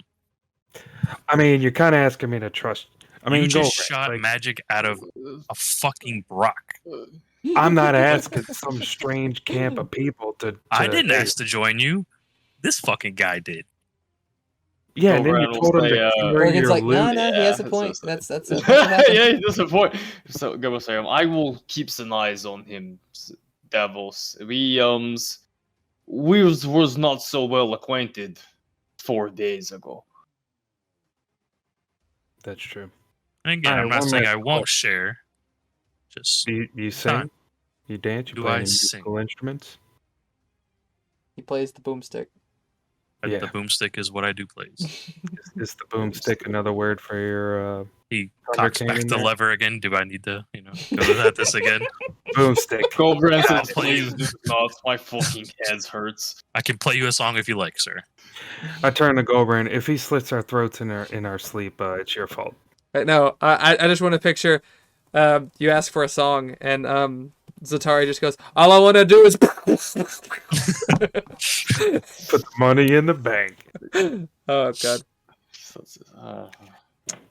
or shit, AC/DC, Thunder. Thunderstruck. That's a good one. Hmm. So as you guys are sort of talking, Tally seeming to trust him more or less for the moment. He trusts Gulbrand's opinion of him, I think. Tally has sort of That's pretty canon for peeked on, I was about to say, he's sort of peeked in on some of that stuff and knows that Gulbrand has some type of sight. And he goes and starts looting the body and the pigs. And he gets a few things. Gulbrand wants to cut the tusk off the pigs. Oh, okay. Add that to the inventory. I don't know what he's going to use them for, but he wants to do that. Piggy tusks. You almost have to make a survival check. You can I'm do sorry, this is capitalized. You can make 3 survival checks for me. Did you say 3? Yeah, because you're doing 3 different. Give him. Oh! Wow. You get 2 piggy tusks. It's funny. You go to like the first boar. Oh, actually, no, because he's back to human form now. So I get 0 pieces. I tell you what. Roll 1 more, and we'll just have you individual roll for each tusk. Okay. All right. So you on the first boar, you fuck it up. You try to I use my sword instead of a knife. Yeah, you're like trying to saw it out. Doesn't work. You try to like punch his jaw and break it, and you do, but you break the tusk in the process. Same for the second one. On the next boar, you have a little bit more practice. You sort of grip onto it, grab his lower jaw, and almost rip it out of the socket. And you do the same with the other one. And you have 2 bloodied tusks. You guys also get 83 copper, 55 silver, and 24 gold. You get a bronze earring that the wereboar is wearing, worth 5 gold pieces. A wooden whistle that exudes a high-pitched squeal. There's loose nuts and berries on the wereboar's person, as well as lots and lots and lots of boar meat. I thought about this when I was looking at the character art. He has a maul that's made of stone and wood. And Gulbrand, since you cannot use metal, if you would like to take that as a weapon, it's an option. Is a maul like a 2-handed weapon? Does it do like? I think it's a 2-handed weapon. Bludgeoning. I think it's a D12, yeah. I mean, Gulbrand will carry it around if he has the space and the Yeah. physical fortitude to carry it without it being heavy or whatever. But... Yeah, 2-handed. Oh, excuse me. Yeah, he heavy does want 2-handed. to try to talk 2d6. to Davos after everyone tries to kind of start to go to bed. You get one more thing. You get Tally, who's searching the corpse, finds a crumpled letter, and he opens it up, and it's actually dated 2 years ago. It's written from the perspective of a woman who lives in Goldenfields, and it says that she cannot stand to know of his condition, and that she feels like she slept with livestock. She denounces him, tells him never to return here, and that she's going to go to the abbot with this and make his secrets public. Devin's like Gulbrand can't read. Well, Tally sort of reading this for you. That So, sucks. it sucks. Yeah, especially as somebody who can shapeshift into animals, you're probably also like, that's rough. That's rough, buddy. Gulbrand's like, man's like, oh well, sorry. Fucking as a bear is tons of fun. Jesus Christ. Wow. Okay. Learned so many things the past few days. You guys collectively start to settle back in toward your tents. Valkyr's like, mate, you know, that boomstick thing is nice and all, but you blew a hole in our bloody tent, man. I'm gonna get rained on. Ever been rained on? It's not fun. Sure, you've had worse, my friend. Well, you're not wrong there. All right. Now who's the racist? You know, as a guest, it might be nice to offer to fix the tent versus just saying, deal with it. Do you want a hole in yours? Do you want a hole in your chest? I mean, we can try this if you want, sir. Guards, help me. Bergen's like, no, let's just chill out, y'all. So yeah, we can fix the tent tomorrow. It's no biggie. You know, it looks pretty clear. We're not gonna get rain tonight. I am technically in the middle of my watch, and I may have peed just a little bit when the boom started. So, what do you want to help me finish up watch? That'd be great, because I probably need to go change. I'm going to sleep. How about this? I'll take watch There we go. as the guest. Zatari, do me a favor, roll a perception check. Awfully sus. Pretty sus. I'll be sleeping with my rapier next to my side, just so you know. Before Davos goes back to bed, Well, Gulbrand wants to take him aside. Oh, go ahead. Sorry. 3 more boars emerge from the woods. No, I'm kidding. Oh, Go ahead, Devin. Okay, well, he wants to take Davos aside where they can actually kind of talk privately. I will, not trusting everything, talk privately using message. We will back and forth. Is that a cantrip or a first level spell? It is a transmutation cantrip. Cantrip. All right. You can reply to for this one message. round. So I'll just casting it as needed. So I imagine you cast it first and like alert Gulbrand to like, hey, using the spell. etc., etc. Well, you go to start talking, and then I don't reply verbally. I just Oh, okay.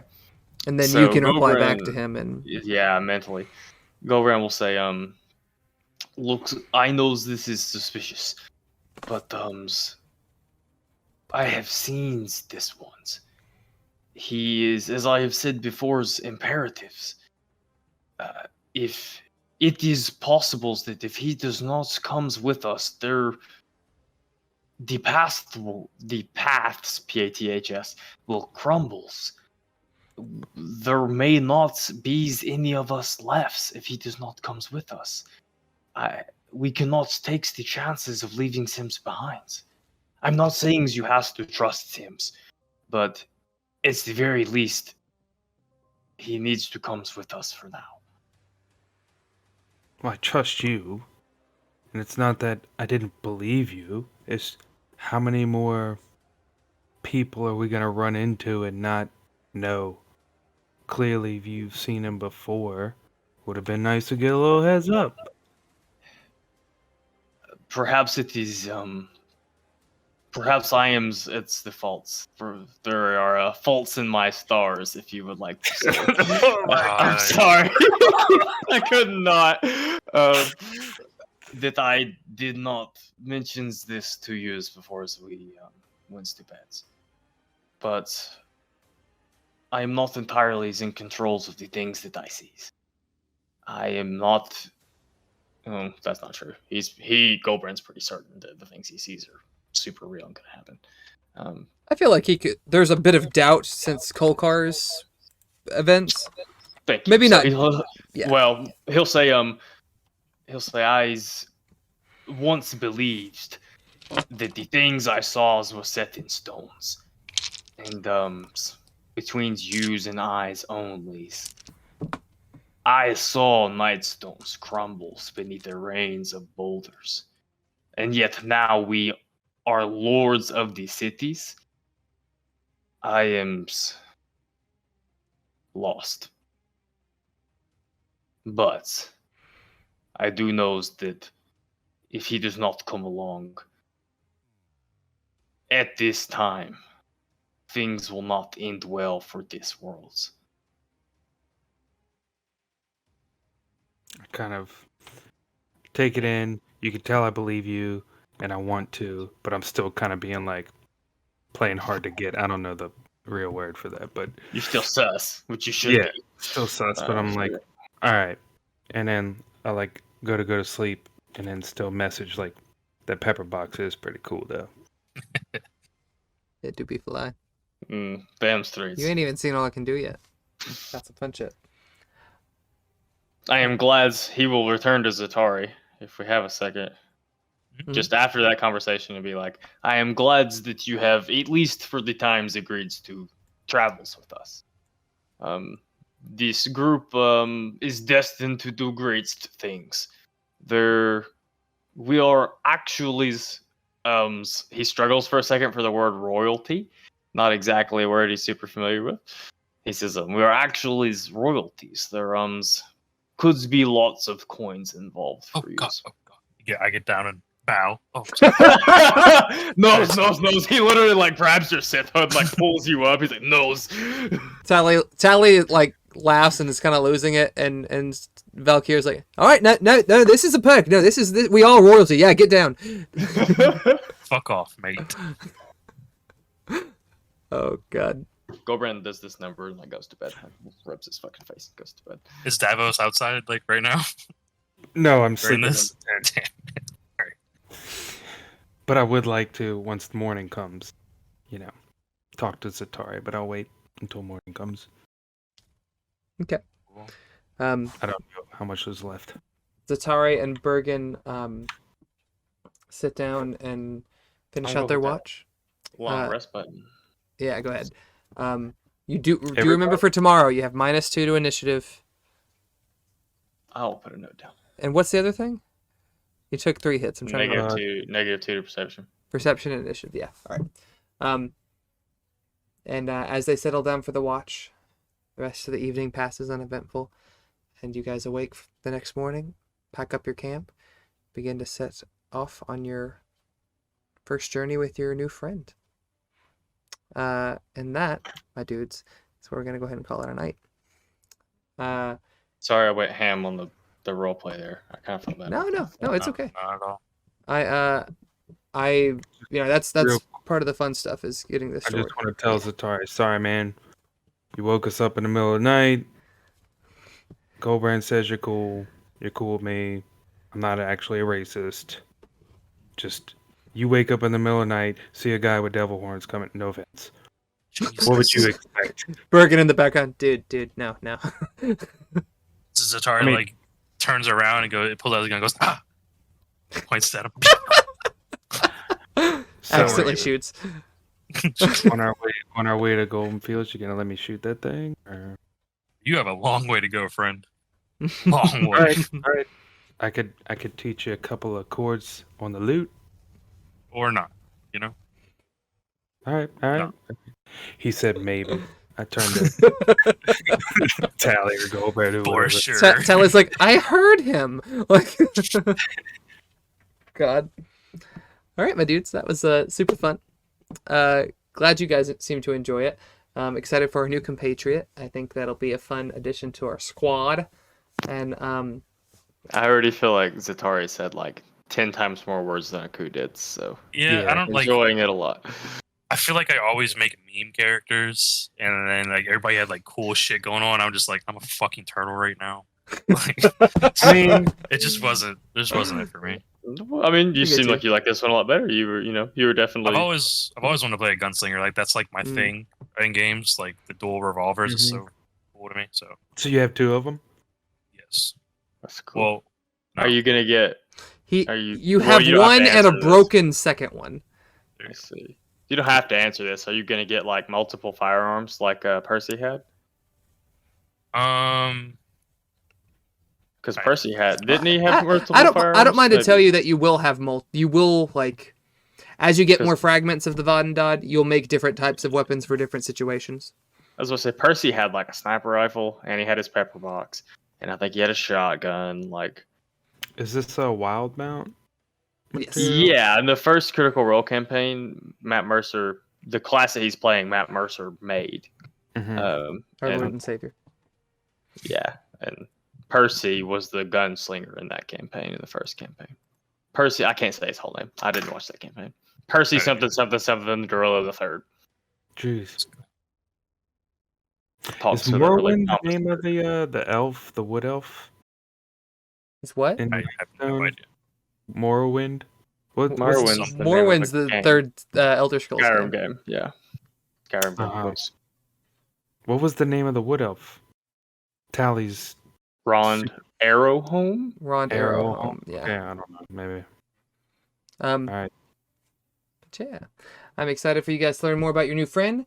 Next session, we should have some fun shit happen. Right. You guys are going to learn a lot more about the situation at large. Not a lot more, but you'll begin to get a piece of It's the picture. gonna be fun.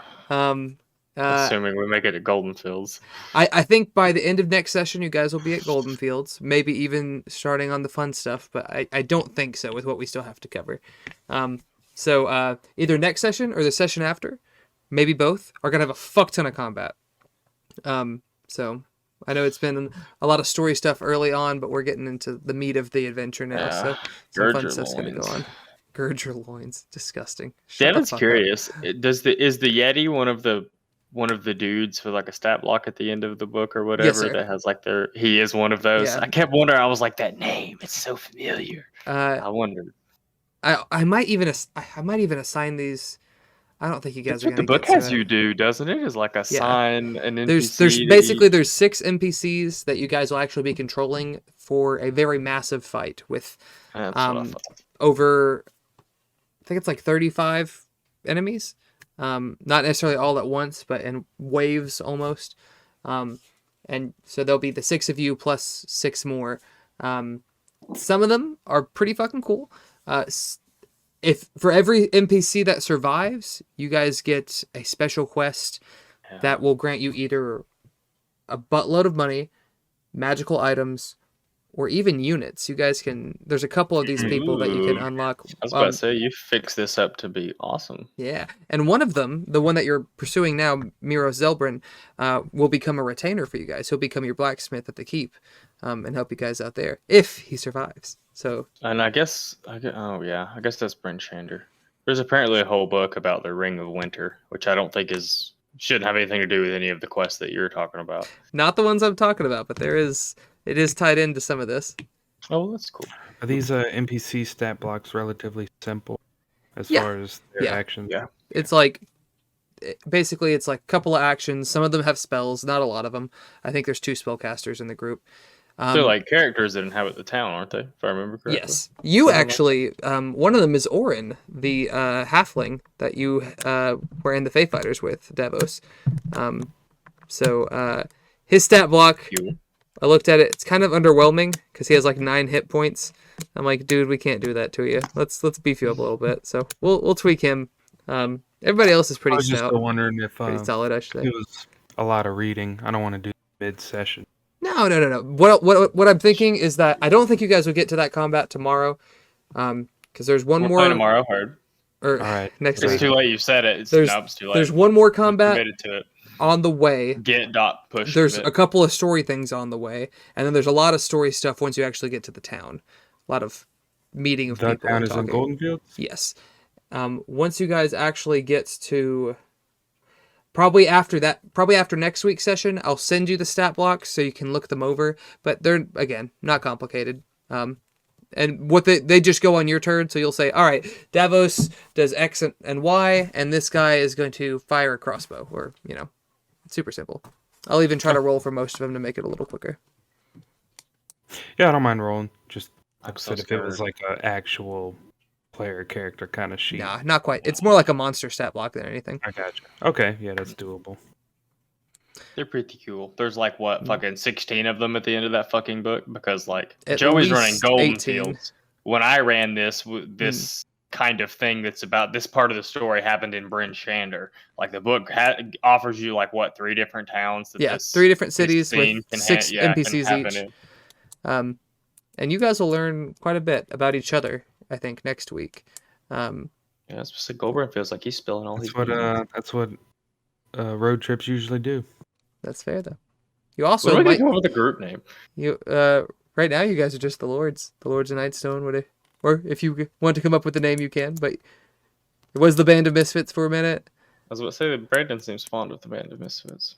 Because there is a band named the Misfits. There is a band named the Misfits. There is a band. I really like Bloody Grits, but that doesn't Shut we're very the good fuck up. aligned. We're a very good aligned party. I don't know how I feel about that. Bloody Grits just sounds I disgusting. guess story-wise, the one that makes most sense would be Lords of Nightstone as of right now. That's what probably most people will come to know you as. I like the Wardens of Nightstone, but that's just because my first group was the Wardens of Fandelver. the only thing Gear Warden is Tombstone. I like that too. Warden of Tomb. No, it doesn't work. Never mind. All right, my dudes. Fun shit. Super thrilled. Hopefully next week we'll have more of our compatriots with us. Thank you for a fun session. No, yeah, absolutely, my dudes. That was pretty fun. Be good. Take care of yourselves. Love you guys. Mm-mm. And is it Wednesday yet? Later, y'all. Yeah. All right, bro.